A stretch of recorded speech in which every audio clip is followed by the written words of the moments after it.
Students, আজই তোমাদের উচ্চ মাধ্যমিক পরীক্ষা শেষ হলো। আজ তোমাদের বায়োলজি পরীক্ষা ছিল। আশা করছি সবার পরীক্ষা ভালো হয়েছে। এবং গতকাল তোমাদের অঙ্ক পরীক্ষা ছিল, সেই অঙ্ক পরীক্ষাও আশা করছি সবার ভালো হয়েছে, কারণ প্রশ্নপত্র রিলেটিভলি অনেকটা সহজ ছিল এবং যারা রেগুলার ভিডিও ফলো করছো তাদের কিন্তু অনেকগুলো প্রশ্নই কমন এসছে বা প্রশ্নের টাইপগুলো কিন্তু কমন এসেছে। তো তোমরা যারা যারা চাইছো যে আমাদের অঙ্কগুলো ঠিক হচ্ছে কিনা বা এমসিকিউ এর উত্তরগুলো চেক করবে, তারা কিন্তু এই ভিডিওটা দেখো। এই ভিডিওতে আমি তোমাদের পুরো ডিটেলস, পুরো যে কোশ্চেন পেপারটা ছিল, এখানে তোমাদের এ টু জেড তোমরা সমাধান পেয়ে যাবে। তোমরা যদি চাও যে কোনো অঙ্ক আমি চেক করবো যে আমার অঙ্কটা ঠিক হয়েছে কিনা বা তার উত্তর ঠিক হয়েছে কিনা, সেটা কিন্তু তোমরা এখানে চেক করে নিতে পারো, বা চাইলে কিন্তু পুরো ভিডিওটাই দেখতে পারো। ঠিক আছে, দেখো। প্রথম প্রশ্ন তোমাদের ছিল 5টি পদযুক্ত সেটের সমন্ধ সংখ্যা কতগুলো হতে পারে। এটা তোমাদের two to the power M N, এই ফর্মুলা যে ছিল এই ফর্মুলা অনুযায়ী হবে। অর্থাৎ এ সেটে এম সংখ্যক, বি সেটে এন সংখ্যক এলিমেন্ট থাকলে তাহলে টোটাল আমাদের পদ সংখ্যা হয় two to the power M N. এই ছিল আমাদের ফর্মুলা। এখানে এম আর এন দুটোই 5, যেহেতু এ সেট থেকে এ সেটে ডিফাইন, অর্থাৎ একটা সেটের উপর ডিফাইন করলে কি হয় না, দুটো সেটের পদ সংখ্যা আমাদের সেম হয়। সেক্ষেত্রে আমাদের অ্যান্সার হয়ে যাবে two to the power 5, option number D. Next ছিল তোমাদের বলেছিলাম যেমন প্রিন্সিপাল ব্রাঞ্চ থেকে অঙ্ক থাকবে, সেরকম প্রিন্সিপাল ব্রাঞ্চ থেকে কিন্তু এমসিকিউ এসছে। সাইন ইনভার্স সাইন অফ 5π/6 এর মুখ্য মান আমাদের চেয়েছে। এবার তোমাদের খেয়াল রাখতে হবে সাইন ইনভার্সের প্রিন্সিপাল ব্রাঞ্চ কত, -π/2 থেকে +π/2, অর্থাৎ -90 থেকে +90। কিন্তু 5π/6 ওই রেঞ্জে নেই, কারণ 5π/6 এর ভ্যালু কত, 150 ডিগ্রি, যেটা ওই রেঞ্জের মধ্যে থাকে না। তাহলে প্রথম কাজ কি হবে, 5π/6কে আমরা লিখতে পারি π-π/6, আর সাইন π-θ মানে কি হয়, সাইন থিটাই হয়। তাহলে সেটাই হলো, তার মানে সাইন π/6। এবার সাইন ইনভার্স অফ সাইন, কারণ এখন যে π/6 রয়েছে এটা প্রিন্সিপাল ব্রাঞ্চের মধ্যে রয়েছে, তো আমাদের সাইন অফ সাইন ইনভার্স উঠে যাচ্ছে, তাহলে π/6 হয়ে যাবে উত্তর। নেক্সট এই টাইপটাও ইম্পর্টেন্ট, তোমাদের বলেছিলাম যে এ একটা n/n অর্ডারের ম্যাট্রিক্স হলে ডিটারমিনেন্ট অফ কে কত হয়, k to the power n into determinant of a হয়। অর্থাৎ এই ম্যাট্রিক্সের অর্ডার যা হয়, যে কনস্ট্যান্টটা তার পাওয়ারে বেরিয়ে আসে। এখানে অর্ডার কত বলা আছে না, 3/3 অর্ডারের ম্যাট্রিক্স বলা আছে, সেই জন্য কে কিউ বাইরে কনস্ট্যান্ট হিসাবে বেরিয়ে আসবে। ঠিক আছে, অপশন নাম্বার সি। নেক্সট দেওয়া ছিল, এইটা একটা ডিফারেন্ট টাইপের অঙ্ক দেওয়া ছিল, কারণ সব অঙ্ক তো আর জানা আসবে না, এটা একটু ডিফারেন্ট টাইপ ছিল। কি আছে দেখো, বলা রয়েছে integration 0 to x ft dt সমান x plus 1 to x dft dt। এটা যদি হয় তাহলে আমাদের এফএক্স যে ফাংশনটা, সেটা আমাদের বের করতে হবে। দেখো একটা সহজ টেকনিক কি না, এদের যদি আমরা ডেরিভেটিভ করে দিই তাহলে এফএক্স ফাংশনটা সহজে বেরিয়ে আসবে। কীভাবে না, আমাদের ইন্টিগ্রেশনের ডেরিভেটিভের রুল তোমরা যারা ভিডিওটা ফলো করেছো তারা জানো, বলেছিলাম যে কি হয় না, আপার লিমিট বসাতে হয় ইন্টু আপার লিমিটের ডেরিভেটিভ। যেমন বাঁ দিকের ক্ষেত্রে কী হবে, আপার লিমিট এক্স রয়েছে, তাহলে এফ অফ এক্স ইন্টু এক্সের ডেরিভেটিভ কত, 1 হয়, কারণ এক্সের রেসপেক্টে ডেরিভেটিভ করছি, minus F of zero lower limit into zero derivative জিরোই হয় ইন্টু জিরো। একই রকমভাবে ডান দিকে এক্সের ডেরিভেটিভ 1, তারপর আপার limit x into F F, কারণ ফাংশনটা ছিল টি এফ টি, তাহলে আপার লিমিট বসলে হয়ে যাবে এক্স এফ এক্স ইন্টু আবার এক্সের ডেরিভেটিভ 1, মাইনাস লোয়ার লিমিট আছে 1, তাহলে 1f1 ইন্টু আবার 1 এর ডেরিভেটিভ, তোমরা জানো কনস্ট্যান্ট ডেরিভেটিভ 0 হয়। তাহলে সেই জায়গা থেকে এই দুটো টার্ম আমাদের থাকছে না, কারণ এগুলোর ভ্যালু 0 হয়ে যাচ্ছে। তাহলে বাকি যে পার্টটা পড়ে আছে সেখানে দেখো এফএক্সটা যদি আমরা একদিকে এনে কমন নিই, তাহলে আমাদের দেখো এফএক্সের ভ্যালু 1/1 - x কিন্তু চলে আসছে। ঠিক আছে, নেক্সট অঙ্কটা প্রথম আমাদের যে ফর্মুলাটা লেগেছে সেটা হচ্ছে 0 to 2a fx dx সমান 2 into 0 to a fx dx হয়। কিন্তু কখন হয় না, যদি F of 2a minus extra যদি এফ এক্সের সাথে ইকুয়াল হয়। এখানে আমাদের 2a বলতে কি কাজ করছে না, 2a বলতে আমাদের আপার লিমিট আছে পাই, তাহলে পাই কাজ করছে। এবার আমরা কি জানি, cos of pi minus x minus cos x হয়, তার মানে এফএক্স ঘুরে আসে না। কিন্তু কি আছে না, বাইরে একটা মডিউলাস আছে, তার মানে ওই যে মাইনাসটা সেটা কিন্তু আর থাকছে না। তার মানে যেমন মডিউলাস অফ কস এক্স ছিল সেইভাবেই থাকছে। সেই জন্য আমরা কি করতে পারি, ওই ফর্মুলা ইউজ করে 2 ইন্টু করতে পারি। এবার যখনই 2 ইন্টু করলাম 0 to a বলতে পাই/2, সেটা যখন হয়ে যাচ্ছে, তার 0 to পাই/2 মানে কি, প্রথম পাদ। এই প্রথম পাদে কি সবাই পজিটিভ, তার মানে কি মডিউলাস অফ কস এক্স এর ভ্যালু পজিটিভ, সেই জন্য আর মডটা থাকছে না, মডটা উঠে যাচ্ছে। কস এক্স এর ইন্টিগ্রেশন আমরা জানি সাইন এক্স হয়, আপার লিমিট লোয়ার লিমিট বসানোর পর ভ্যালু আসছে 2। ঠিক আছে, তো এটা তোমাদের যে যার প্রশ্ন থেকে আমি এটা কালেক্ট করেছিলাম, তো এ করেছে তাই এতে মার্ক করা আছে, ওটা না, তোমরা কিন্তু এখানের অ্যান্সারটা দেখবে আমি যেটা সলভ করে দিয়েছি। ঠিক আছে, নেক্সট দেখো আমাদের দেওয়া রয়েছে y ইকুয়াল টু, আমি এটা y1 বলছি কারণ ডিওয়াই ডিএক্সকে y1 বলছি, একই কথা, কোনো মানে পরিবর্তন হয় না, plus C by d y d x রয়েছে মানে y1 রয়েছে। এর ক্রম ও ঘাত আমাদের নির্ণয় করতে হবে। অবকল সমীকরণের ক্ষেত্রে ক্রম ঘাতের অঙ্ক প্রায়ই থেকে থাকে, তো সেই জিনিসটা এখানেও ছিল, কিন্তু এটা ডিফারেন্ট ফর্মে দেওয়া আছে। আমাদের স্ট্যান্ডার্ড ফর্ম কি না, কোনো ডিভাইডেড বাই আকারে থাকা চলবে না, সেজন্য কি করা হলো, লসাগু করা হলো। লসাগু করলে হবে y1 স্কোয়ার প্লাস সি, আর নিচের লসাগু হচ্ছে y1, সেই y1 যদি বাঁ দিকে গুণ হয় তাহলে y1 হয়ে যাচ্ছে। তার মানে দেখো আমাদের পুরো ডিফারেন্সিয়াল ইকুয়েশনটা কি আকারে চলে আসছে, ডিওয়াই ডিএক্স এর হোল স্কোয়ার, y1 মানে ডিওয়াই ডিএক্স এর whole square minus y into dy d x plus equal to 0, তাহলে এটা স্ট্যান্ডার্ড ফর্ম। তাহলে হাইয়েস্ট অর্ডার কত ডেরিভেটিভ আছে না 1 অর্ডারের ডেরিভেটিভ করা হয়েছে, তার মানে ক্রম হয়ে যাচ্ছে 1। আর মাত্রা কি না হাইয়েস্ট অর্ডার ডেরিভেটিভের সর্বোচ্চ পাওয়ার যেটা থাকবে দুটো জায়গায় রয়েছে, এখানে একটা রয়েছে আর এখানে রয়েছে y1, কিন্তু এই জায়গায় পাওয়ার কত আছে না পাওয়ার 1 আছে আর এই জায়গায় পাওয়ার আছে 2। তার মানে আমরা কি জানি মাত্রার বা ঘাতের সিস্টেম হচ্ছে যে সর্বোচ্চ যত থাকবে অর্থাৎ সেটা হচ্ছে 2 রয়েছে, তার ক্রম 1 এবং মাত্রা 2 বা ঘাত 2, এটা আমাদের উত্তর। তো অপশন নাম্বার এটা সঠিক উত্তর। নেক্সট একটা ফার্স্ট অর্ডার ডেরিভেটিভ আমাদের দেওয়া আছে dy/dx ইকুয়াল টু y/x, আমাদের প্রুভ করতে হবে মান বের করতে হবে d2/dx এর ভ্যালু কত। দেখো এখন যেই ফর্মে দেওয়া আছে সেই ফর্মেও তোমরা ভ্যালু চাইলে বের করতে পারো, কোনো সমস্যা নেই, কিন্তু ডেরিভেটিভের সুবিধার জন্য কি করলাম নিচের এক্সটাকে বাঁ দিকে গুণ করে দিলাম। তাহলে কি হয়ে যাচ্ছে x into dy/dx equal to y, differentiating with respect two x। পুনরায় ডেরিভেটিভ করতে হবে কারণ আমাদের ডবল অর্ডার ডেরিভেটিভ প্রয়োজন। বাম দিকে কি লাগলো না ইউভি এর ফর্মুলা যা ছিল, ইউভি এর ফর্মুলার ক্ষেত্রে x এর ডেরিভেটিভ 1 হচ্ছে 1 ইন্টু dy/dx কনস্ট্যান্ট থাকছে প্লাস x ইন্টু dy/dx এর ডেরিভেটিভ d2/dx2 এবং ডান দিকে y এর ডেরিভেটিভ dy/dx। এবার দেখো দুদিক থেকে dy/dx ক্যান্সেল আউট হয়ে যাচ্ছে, তার মানে পড়ে থাকছে কি x ইন্টু d2/dx2 0। এবার প্রশ্ন হচ্ছে আমরা দুদিক থেকে xটাকে আউট করে দেবো কারণ x নট ইকুয়াল টু 0। কেন? কারণ x যদি 0 হয় আমাদের যে dy/dx এর ভ্যালু দেওয়া আছে দেখো তার নিচে কিন্তু x রয়েছে, যেটা অসংজ্ঞাত হয়ে যাবে, এই জন্য xটা 0 হওয়া কিন্তু পসিবল নয়। তার মানে অনলি পসিবল কেস কি d2/dx2টার ভ্যালু 0। তার মানে এখান থেকে আমরা বলতে পারবো double order derivative value 0, option number A. ঠিক আছে, নেক্সট দেওয়া রয়েছে 5 মাইনাস এক্স মাইনাস 1 এর হোল স্কোয়ারের সর্বাধিক মান বা চরম মান বের করতে হবে, কিন্তু এমসিকিউ এর জন্য তোমরা চেষ্টা করবে যতটা লজিক্যাল অ্যান্সার করা যায়।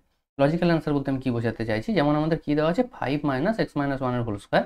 এবার দেখো এক্স মাইনাস 1 এর হোল স্কোয়ার কি একটা বর্গ রাশি। আমরা অলওয়েজ কি জানি একটা বর্গ রাশির মান অলওয়েজ কি হয় গ্রেটার অর ইকুয়াল টু 0 হয়। এবার প্রশ্ন হচ্ছে তাহলে এখানে আমি কোন ভ্যালুটা নেব, গ্রেটার দেন তো অনেক বড় পর্যন্ত হতে পারে, 5, 10, 50, 50 লক্ষ যা ইচ্ছা হতে পারে, তাহলে কত বড় নেব না দেখো আমাদের চাইছে সর্বাধিক মান। এবার দেখো 5 তো একটা কনস্ট্যান্ট যার ভ্যালুর কোনো পরিবর্তন হবে না, তাহলে সেখান থেকে একটা কিছু মান বাদ যাচ্ছে যেই মানের মধ্যে ভেরিয়েবল এক্স রয়েছে।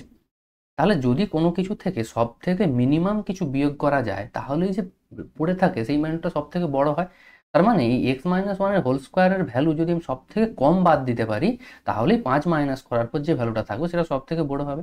এবার যেহেতু বর্গ রাশি এর তবে মিনিমাম ভ্যালু কত হয় না মিনিমাম ভ্যালু হচ্ছে 0, 0 থেকে ছোট হতে পারবে না। ঠিক আছে, তার মানে কি সব থেকে শূন্য আমরা মিনিমাম হচ্ছে শূন্য বাদ দিতে পারবো, তাহলে সেটা বাদ দিলে ভ্যালু কত করে থাকবে 5। তাই বলা হয়েছে যে এর সর্বাধিক মান হবে যখন এক্স মাইনাস ওয়ানের হোল স্কোয়ারের ভ্যালু সর্বনিম্ন হবে। কত সর্বনিম্ন ভ্যালু না সেটা 0 হবে কারণ ওর থেকে ছোট হতে পারে না। এবার যদি তোমাদের চাইতো এক্স এর কোন মানের জন্য সর্বাধিক হবে তাহলে এক্স ইকুয়াল টু 1 এর জন্য, কারণ এক্স ইকুয়াল টু 1 বসালে ওটা 0 হয়, তাহলে এক্স ইকুয়াল টু 1 এর জন্য সেটাই। ঠিক আছে, এই জিনিসই বলা যায়। এবার কেউ যদি মনে করে যে আমি এমসিকিউ এর জন্য চরম অবন্ধি টেস্ট করবো তাহলেও করতে পারো, কোনো সমস্যা নেই, সেক্ষেত্রেও ভ্যালু আমাদের সেম আসবে। সেটাই আমি বলে দিচ্ছি তোমাদের এমসিকিউ এর জন্য চরম বা অবম দিয়ে না করলেও যদি লজিক ক্লিয়ার থাকে তাহলে কিন্তু আমরা ক্লিয়ারলি অঙ্কটা দেখেই কিন্তু আনসার করতে পারবো যে সর্বাধিক মান বা সর্বনিম্ন মান কত হবে, সেটাই বেশি বেটার হবে। ঠিক আছে, নেক্সট দুটি ভেক্টর দেওয়া আছে, দুটো ভেক্টরের মডিউলাসের ভ্যালুও দেওয়া রয়েছে। আমাদের এ ডট বি √6 সেটাও দেওয়া রয়েছে। আমরা মধ্যবর্তী কোণ নির্ণয় করতে হবে। আমরা কি জানি মধ্যবর্তী কোণের সূত্র cos θ equal to a dot b by mod a mod b, value বসানো হয়েছে, ক্যান্সেল আউট করলে 1/√2। আমরা জানি cos 45 ডিগ্রির ভ্যালু 1/√2, তার মানে 45 ডিগ্রি হয়ে যাচ্ছে আমাদের মধ্যবর্তী কোণ এ ও বি। ঠিক আছে, একদম সহজ অঙ্ক ছিল এগুলো। নেক্সট দেওয়া রয়েছে 2 ইন্টু PA সমান PB ইকুয়াল টু 6/13। সেখান থেকে আমরা PA ও PBর ভ্যালুটা সহজেই বের করতে পারবো, দুটোকেই 6/13 সাথে ইকুয়াল করে সেখান থেকে বের করলাম। এবং আমাদের আরও একটা দেওয়া রয়েছে P of A slash B সমান 1/3, আর সেখান থেকে আমরা কি পেয়ে গেলাম P of A intersection beta কিন্তু পেয়ে যাচ্ছি। তার মানে দেখো আমাদের PA PB আর ইন্টারসেকশন পার্টটা এখন আমাদের জানা, আমাদের বের করতে হবে probability of A union B। আমাদের ফর্মুলা জানা আছে PA plus PB minus P of A intersection B, এটা যদি ইউজ করি সহজেই আমাদের অ্যান্সারটা 7/30 চলে আসছে। ঠিক আছে, নেক্সট দেখো 2 নম্বরের প্রশ্ন দেওয়ার রয়েছে তোমাদের। 2 নম্বরে এই টাইপের সাজেস্টিভ তোমাদের আমি করেছিলাম, কিন্তু এর উল্টো প্রসেসটা বলা ছিল যে এফ অফ জিএক্স বা এফ কম্পোজিশনগুলো দেওয়া থাকবে, সেক্ষেত্রে এফ এক্স জিএক্স বের করতে হবে। এখানে কিন্তু আরও সহজ প্রসেসটা দিয়েছে, অর্থাৎ এফ এক্স জিএক্স দিয়েছে তোমাদের কম্পোজিশনগুলো বের করতে হবে, সেটা রিলেটিভলি অনেক বেশি ইজি হয়ে যায়। তাহলে আমাদের প্রথম কি বের করতে হবে এফ অফ জিএক্স, অর্থাৎ এফ অফ জিএক্স এর ভ্যালু কত বলা আছে 2x² প্লাস 1। তার মানে এফ এক্স এর যে ভ্যালু 3x, এখানে x এর পরিবর্তে কত বসবে 2x² প্লাস 1, ভ্যালু বসানোর পর আসছে 6x² প্লাস 3 হয়ে যাচ্ছে।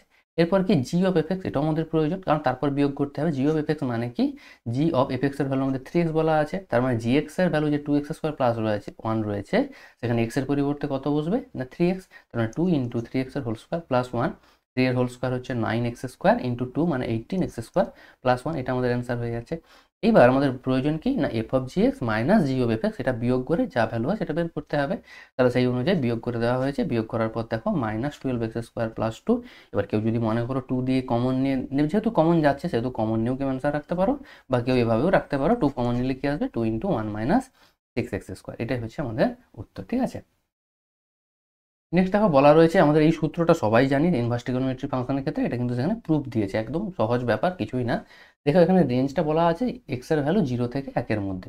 দেখো আমরা ধরে নিচ্ছি না sine inverse x equal to z, কেউ cos inverse x equal to z ধরেও শুরু করতে পারো, সেক্ষেত্রেও তোমাদের লজিক সেম থাকবে। তার মানে এখান থেকে আমরা এক্স কত বলতে পারি, X equal to sine Z. এবার আমাদের সাইন ইনভার্স এক্স দিয়ে যদি শুরু করেছি, তাহলে কস ইনভার্স এক্সও পৌঁছাতে হবে, কারণ আমাদের বাম দিকে আছে দেখো সাইন ইনভার্স এক্স প্লাস কস ইনভার্স এক্স। তাহলে সাইন জেডকে আমরা কি লিখতে পারি, কস অফ 90 - থিটা সমান সাইন থিটা, সেই জিনিসটা অ্যাপ্লাই করা হয়েছে। তাহলে কস অফ 90 - জেড। এইবার এই কসকে আমরা বাঁ দিকে পাঠিয়ে দিলে কস ইনভার্স এক্স কিন্তু আমরা বেরিয়ে যাবে। কিন্তু বাঁ দিকে পাঠিয়ে দেয় ভ্যালুটা কত আসবে, π/2 - যেটা বের করা, কিন্তু এটা বের করার জন্য একটা লজিক লাগবে।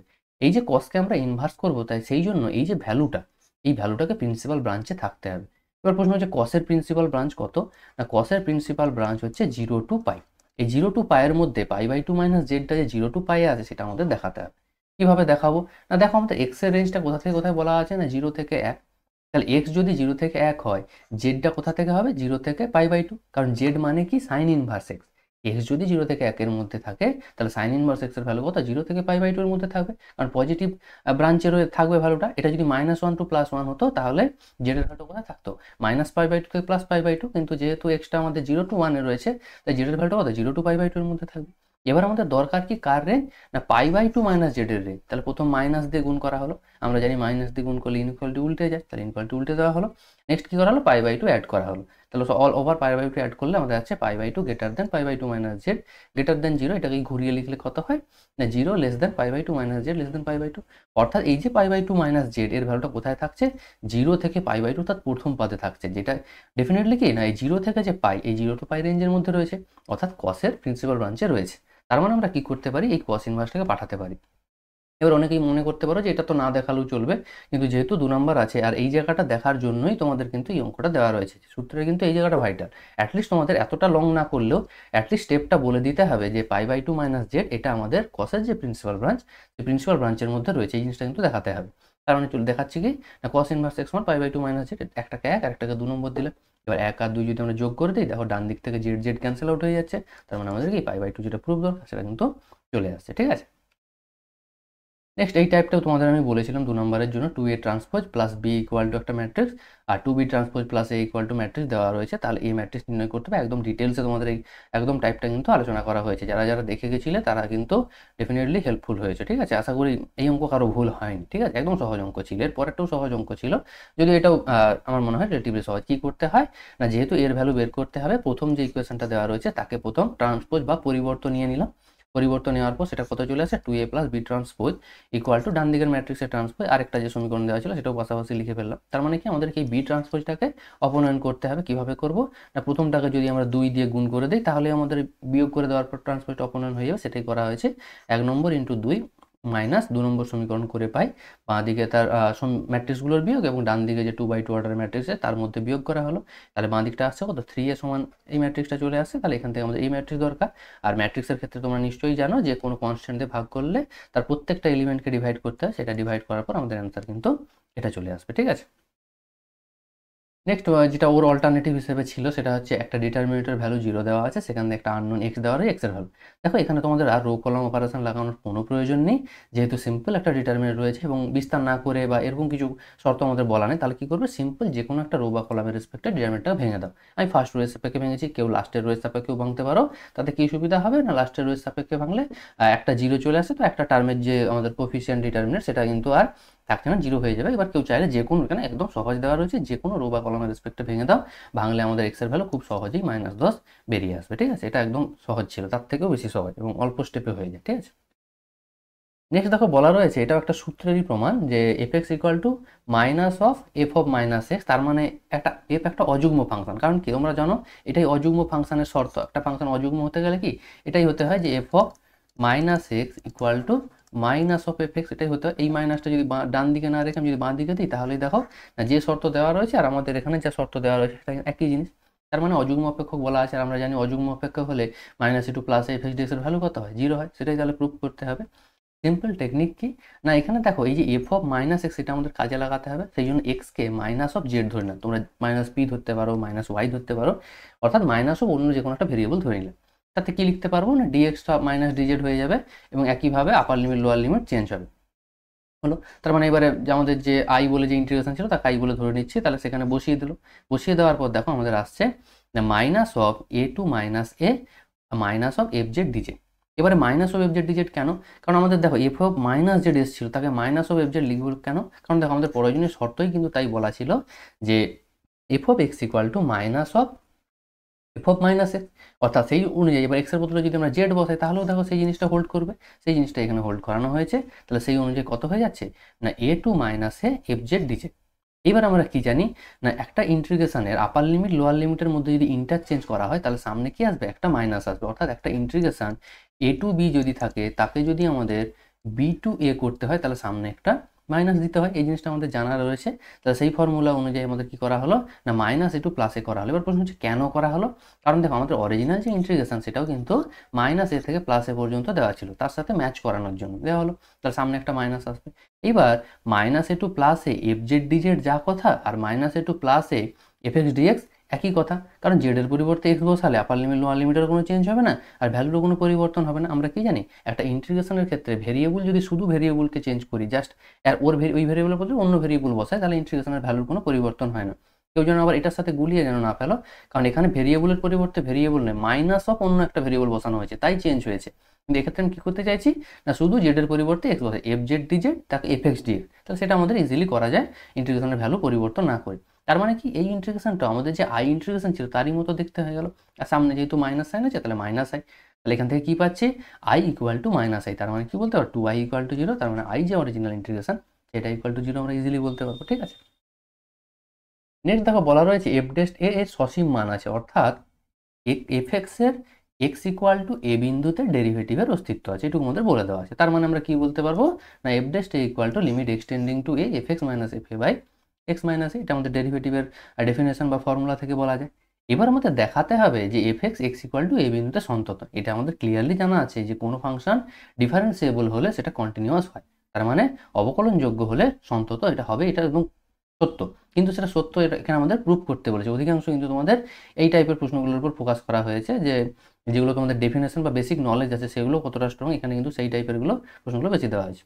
দেখো আমাদের ফাংশনকে সন্তত দেখানোর জন্য কি দেখাতে হয়, আমরা জানি limit extending to A F X equal to F A, অর্থাৎ বাঁ দিকে ফাংশনের লিমিটিং ভ্যালু ওই পয়েন্টে এবং ফাংশনাল ভ্যালু যদি ইকুয়াল হয় তাহলে তাদেরকে আমরা সন্তত বলতে পারি। তাহলে সেই জন্য আমরা স্টার্ট করছি কোথায় না limit extending to A F x minus F A দিয়ে শুরু করছি। তাহলে তাকে আমরা কি করলাম নেক্সট এক্স মাইনাস এ দিয়ে ভাগ করলাম, তাহলে এক্স মাইনাস এ দিয়ে গুণ করতে হবে অ্যাডজাস্ট করার জন্য। নেক্সট কি এই যে পার্টটা রয়েছে এর ভ্যালুই কত না এর ভ্যালুকে আমরা এফ টেস্টে বলতে পারি, আর এই যে এক্স মাইনাস এ রয়েছে এখানে লিমিট এক্সটেন্ডিং টু এ লাগালে কত আসবে না ভ্যালু জিরো, কারণ এ মাইনাস এ চলে আসবে জিরো। তার মানে আলটিমেট এই যে লিমিটটা ধরেছিলাম limit extending to A F x minus F এর ভ্যালুটা কত দেখাতে পারলাম না জিরো। এবার লিমিটকে স্প্লিট করছি কিভাবে না যেহেতু এফ এক্স তার এফ এক্স এর উপর লিমিট থাকবে আর মাইনাস এফ এর উপর লিমিট থাকবে, কিন্তু এফ এ কি একটা কনস্ট্যান্ট, তাহলে কনস্ট্যান্টের উপর লিমিটের কোনো এফেক্ট থাকবে না। তার মানে কি হয়ে যাবে limit extending to A F X equal to F A, এটা কিন্তু বাঁ দিকে মাইনাস এফ এ আকারে থাকবে, ডান দিকে চলে গেলে এফ এ চলে আসবে। তার মানে এক্স ইকুয়াল টু এ বিন্দুতে সন্তত হওয়ার যে কন্ডিশন সেটা আমাদের হোল্ড করে যাবে, তার মানে আমরা ইজিলি সন্তত বলতে পারবো। এই জিনিসটা কিন্তু আমাদের প্রুভ করতে দেওয়া ছিল। নেক্সট দেখো এক্স আর ওয়াই দুটো টি এর প্যারামিটার আকারে দেওয়া ছিল, আমাদের ডবল অর্ডার ডেরিভেটিভ বের করতে হবে। সিম্পল রুল কি না প্রথম ফার্স্ট অর্ডার ডেরিভেটিভ বের করবো, তার জন্য প্যারামিটার রেসপেক্টে দুটোকে আলাদা আলাদা করে ডেরিভেটিভ করা হলো না ডিএক্স ডিটি ইকুয়াল টু 1 আর d y d t equal to 2t, এটা করা হলো। এবার কেউ যদি চাও যে আমি এভাবে না করে আলাদা করে এক্স আর ওয়াইয়ের মধ্যে রিলেশন বের করে করবো, কেউ সেটাও করতে পারো। কীভাবে করবে না দেখো এক্স ইকুয়াল টু টি বলা আছে আর y equal to t square, তাহলে টিকে এলিমিনেট করার সহজ পদ্ধতি কি ওয়াই ইকুয়াল টু টি এর ভ্যালু বসিয়ে দাও, তার মানে এক্স স্কোয়ার। তাহলে ওয়াই ইকুয়াল টু যখন এক্স স্কোয়ার হয়ে যাবে এখান থেকে কাজটা আরও বেশি সহজ হয়ে যায়। কি না আমরা জানি first order derivative d y d x কত হবে না 2x হবে, second order derivative D two Y d x two equal to 2 হয়ে ইজিলি প্রুফ হয়ে যাবে। এবার কেউ যদি মনে করো না বেশিরভাগ যেহেতু প্যারামিটার রেসপেক্ট রয়েছে তাহলে প্যারামিটার আর যে রেসপেক্টে যে ডেরিভেটিভের ফর্মুলা রয়েছে সেই ফর্মুলা আমি ইউজ করে করবো, সেটাও করতে পারো, কোনো সমস্যা নেই।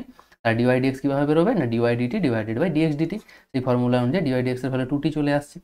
এবার কি না differentiating with respect to X, তাহলে বাঁ দিকটা উইথ রেসপেক্ট টু এক্স এটা করলাম D two Y d x two হবে, কিন্তু ডান দিকটা কি না টি এর ফাংশন, তার মানে আমরা ডেরিভেটিভ করছি এক্স এর রেসপেক্টে কিন্তু রয়েছে কি টি এর ফাংশন, তাহলে ডেরিভেটিভ করা পসিবল নয়, সেই জন্য কি করা হলো না চেন রুল অ্যাপ্লাই করা হলো ডেরিভেটিভে, তাহলে ডিটি রেসপেক্টে ডেরিভেটিভ হবে ইন্টু ডিটি ডিএক্স গুণ হয়ে যাবে, এটাই চেন রুলে ছিল।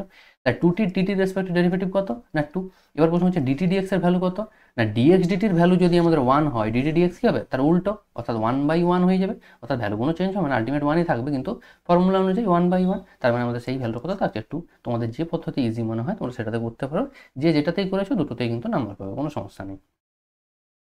নেক্সট বলা রয়েছে ক্ষেত্রফল নির্ণয় এক্স অক্ষ y ইকুয়াল টু 4x এবং x ইকুয়াল টু 4 এই তিনটে সরলরেখা দ্বারা সীমাবদ্ধ যে ত্রিভুজ হয় তার ক্ষেত্রফল বের করো কিন্তু কলন বিদ্যা প্রয়োগ করে। কেউ চাইলে কিন্তু নর্মাল ত্রিভুজের হাফ ইন্টু ভূমি ইন্টু উচ্চতা সেটা লাগালেও বেরিয়ে আসবে, কারণ এখানে যে ত্রিভুজটা তৈরি হবে একদম সহজ ত্রিভুজ তৈরি হবে, মানে একদম বেসিক ত্রিভুজ। তাহলে দেখো সেটা যদি ছবিটা তোমরা দেখো y ইকুয়াল টু 4x, এটা একটা মূলবিন্দুগামী সরলরেখার সমীকরণ বলা ছিল, তো সেটা এইভাবে থাকবে, যেহেতু স্লোপটা পজিটিভ বলা আছে তাই প্রথম পাদ আর তৃতীয় পাদের মধ্য দিয়ে সরলরেখাটা যাবে। আর এক্স ইকুয়াল টু 4 কি না ওয়াই অ্যাক্সিসের প্যারালাল এবং এক্স ওয়াই অক্ষ থেকে 4 একক দূরে একটা সরলরেখা, সেই সমীকরণটা দেওয়া রয়েছে। আর এক্স অক্ষ বলতে তো সবাই জানো যে এক্স অক্ষ বলতে এটা। তাহলে এবার আমাদের এদের মধ্যবর্তী সীমাস্থ অঞ্চল কোনটা, যে এই রিজিয়নটা, এই যে ত্রিভুজাকার ক্ষেত্রফল তার ক্ষেত্রফল বের করতে দিয়েছে। কেউ দেখো যদি আমরা ত্রিভুজ পদ্ধতিতে বের করি তার ভ্যালু কত হতো না হাফ ইন্টু ভূমি ইন্টু উচ্চতা, ভূমি কত না এই ডিস্টেন্সটা দেখো 4, যেহেতু এর কোঅর্ডিনেট হচ্ছে 4,0 তাই 4, আর উচ্চতা কত না উচ্চতা দেখো এই যে এই দুটো সরলরেখার সমাধান অঞ্চল, কোন দুটো সরলরেখা না এই সরলরেখাটা হচ্ছে x ইকুয়াল টু 4 আর এই সরলরেখা y ইকুয়াল টু 4x, সমাধান করলে y এর ভ্যালু কত আসবে না y equal two 4 into x এর ভ্যালু 4, তাহলে 4 4 16, তার মানে এই পার্টটা হবে 16, তার মানে হাফ ইন্টু ভূমি ইন্টু উচ্চতা লাগালে কত হবে হাফ ইন্টু ভূমি হচ্ছে 4 উচ্চতা 16, তার মানে 2 2 এ 4 16 2 এ 32 বর্গ একক। দেখো আমাদের ইন্টিগ্রেশন করেও কিন্তু 32 বর্গ একক এসেছে, তার মানে কিন্তু অ্যান্সার আমাদের এখান থেকে ক্রস চেক করারও একটা সহজ পদ্ধতি রয়েছে। এবারে আমরা যদি অবকলন কলনবিদ্যা সাহায্যে করি তাহলে টেকনিক কি না কলনবিদ্যা সাহায্যে করলে একটা ভার্টিক্যাল স্ট্রিপ টানতে হবে, যে ভার্টিক্যাল স্ট্রিপ কি ওয়াই ডিএক্স, কোথা থেকে কোথা পর্যন্ত না যেহেতু এক্স অক্ষের উপর টেনেছি তাই 0 থেকে এই এ বিন্দু পর্যন্ত 4 পর্যন্ত ইন্টিগ্রেশন করতে হবে।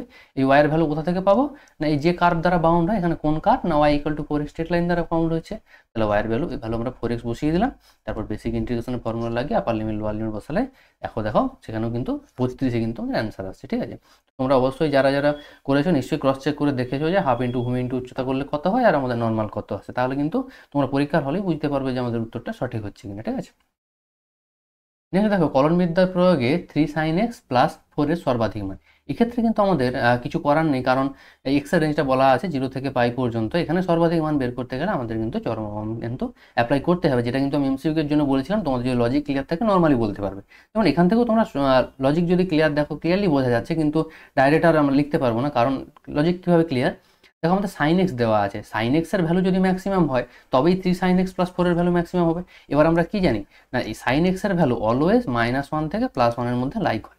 ঠিক আছে, এই জিনিসটা আমাদের জানা আছে, আর থিটার যে রেঞ্জ বলা আছে ওই রেঞ্জের মধ্যে সাইন এক্স এর ভ্যালু এই -1 থেকে +1 এর মধ্যেই লাইক করবে, কোনো সমস্যা কিন্তু তাতে নেই। কিন্তু প্রশ্ন হচ্ছে তাহলে ম্যাক্সিমাম ভ্যালু কখন হবে না যখন সাইন এক্সটা 1 নেবে, কোথায় নেয় π/2 নেয়, তোমরা সবাই জানো। তার মানে সেখান থেকে আমরা π/2 যদি নেয় এক্স এর ভ্যালু, তাহলে সাইন এক্স 1 আর তাহলে 3 ইন্টু 1 + 4, তার মানে 7 হয়ে যাবে অ্যান্সার, তার মানে সর্বাধিক মান 7 হবে, যেটা এখানেও বেরিয়েছে সর্বাধিক মান 7, তাহলে কিন্তু ক্লিয়ার লজিকে বলা যাচ্ছে। কিন্তু যেহেতু কলনবিদ্যার সাহায্যে বলেছে আমাদের কি করতে হবে না এক্স চরম মান দেখাতে হবে, কোথায় না এক্স ইকুয়াল টু π/2 তে দেখবে তোমার চরম মান রয়েছে, এবং সেখান থেকে আমাদের ভ্যালু যা হয় কি ফাংশনাল ভ্যালু ওই বিন্দুতে যা হয় সেটাই আমাদের চরম মান বা ম্যাক্সিমাম ভ্যালু। তাহলে ফার্স্ট অর্ডার প্রথম কি করতে হয় না ফার্স্ট অর্ডার ডেরিভেটিভকে চরম বাহু মানের জন্য 0 করে দিতে হয়, সেখান থেকে আমরা কি পাবো না এক্স এর ভ্যালু পাচ্ছি π/2, কারণ cos x যদি 0 হয় cos কতর ভ্যালু 0 না cos 90 এর ভ্যালু 0 আমরা জানি, সেখান থেকে x π/2। এবার আমাদের দেখাতে হবে এই যে π/2 তেই চরম মান আছে, তার জন্য কি না সেকেন্ড অর্ডার ডেরিভেটিভকে চরম মানের জন্য <0 দেখাতে হয়। দেখো আমাদের সেকেন্ড অর্ডার ডেরিভেটিভ বেরিয়েছে -3x 3 sin x, x এর ভ্যালু যখন আমরা π/2 বসাচ্ছি তাহলে -3 ইন্টু sin π/2 sin π/2 1, তাহলে -3 ইন্টু 1 তাহলে -3 0, রাইট। তাহলে এটা আমাদের সহজেই প্রুভ করে দিতে পারছি যে সেকেন্ড অর্ডার ডেরিভেটিভ <0, তার মানে কি x ইকুয়াল টু π/2 তেই চরম মান থাকবে, এবং চরম মান কত হয় না ওই পয়েন্টে ফাংশনাল ভ্যালু যত হয়, ফাংশন আমরা y ধরেছিলাম, তাহলে y at x equal to π/2 তে ভ্যালু কত হয় 3 + 4 দ্যাট ইজ 7। ঠিক আছে, অর্থাৎ ক্লিয়ার লজিক থাকলেও যেহেতু আমাদের পদ্ধতি মেনশন করে দিয়েছে আমাদের কিন্তু পদ্ধতি ওয়াইজ করতে হবে। ঠিক আছে, নেক্সট বলেছিল রোলের উপপাদ্যের স্টেটমেন্টটা দাও, একদম সহজ জিনিস ছিল। তোমাদের প্রথমে এফ ফাংশন তোমরা এ টু বি থেকে রিয়েল নাম্বারও ডিফাইন করতে পারো, এবার কেউ যদি মনে করো C2D ডিফাইন করবো, x2y ডিফাইন করবো, যে যার মতো করে ডিফাইন করলে সেই অনুযায়ী এই প্রত্যেকটা পয়েন্ট কিন্তু সেই অনুযায়ী চেঞ্জ হয়ে যাবে, যেটা ফার্স্ট ইন্টারভ্যালটা তোমরা নিজেদের মতো যা ইচ্ছা নিতে পারো। আশা করি সবাই A to B তেই প্র্যাকটিস করে গেছো, তো সেই অনুযায়ী দিয়েছো।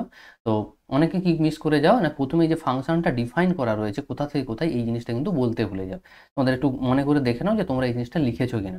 অনেকে শুধু এই 3টে শর্ত লিখে লাস্টের কন্ডিশনটা লিখে চলে আসে, আবার অনেকে লাস্টের শর্তটাও ভুলে যায়।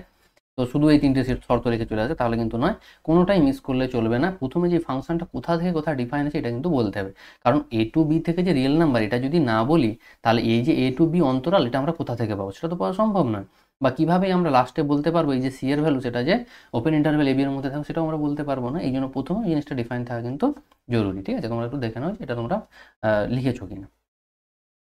নেক্সট দেখো, দুটি ভেক্টর দেওয়া রয়েছে এবং তারা কি নির্দেশ করে, একটা সামান্তরিকের সংলগ্ন দুটি বাহু। সংলগ্ন দুটি বাহু বলতে কি বোঝায় না, আমরা যদি একটা সামান্তরিক ভাবি, তার এই বাহু আর এই বাহু এরকম পাশাপাশি দুটি বাহুকে রিপ্রেজেন্ট করে এমন দুটো ভেক্টর দেওয়া রয়েছে, একটা যদি A ভেক্টর হয়, অপরটা যদি B ভেক্টর হয়, তাহলে আমাদের এই সামান্তরিকের ক্ষেত্রফল নির্ণয় করতে হবে। কি নিয়ম জানি না, সামান্তরিকের ক্ষেত্রফল হচ্ছে A ক্রস B তার মডিউলাস ভ্যালু। ঠিক আছে, তাহলে A ক্রস B আমরা কত হবে না, সাইডে তোমাদের বের করে দেখেছি, ডিটারমিনেন্ট পদ্ধতিতে ভ্যালু বেরিয়ে যাবে, সেই অনুযায়ী তার মডিউলাস নিলে √195।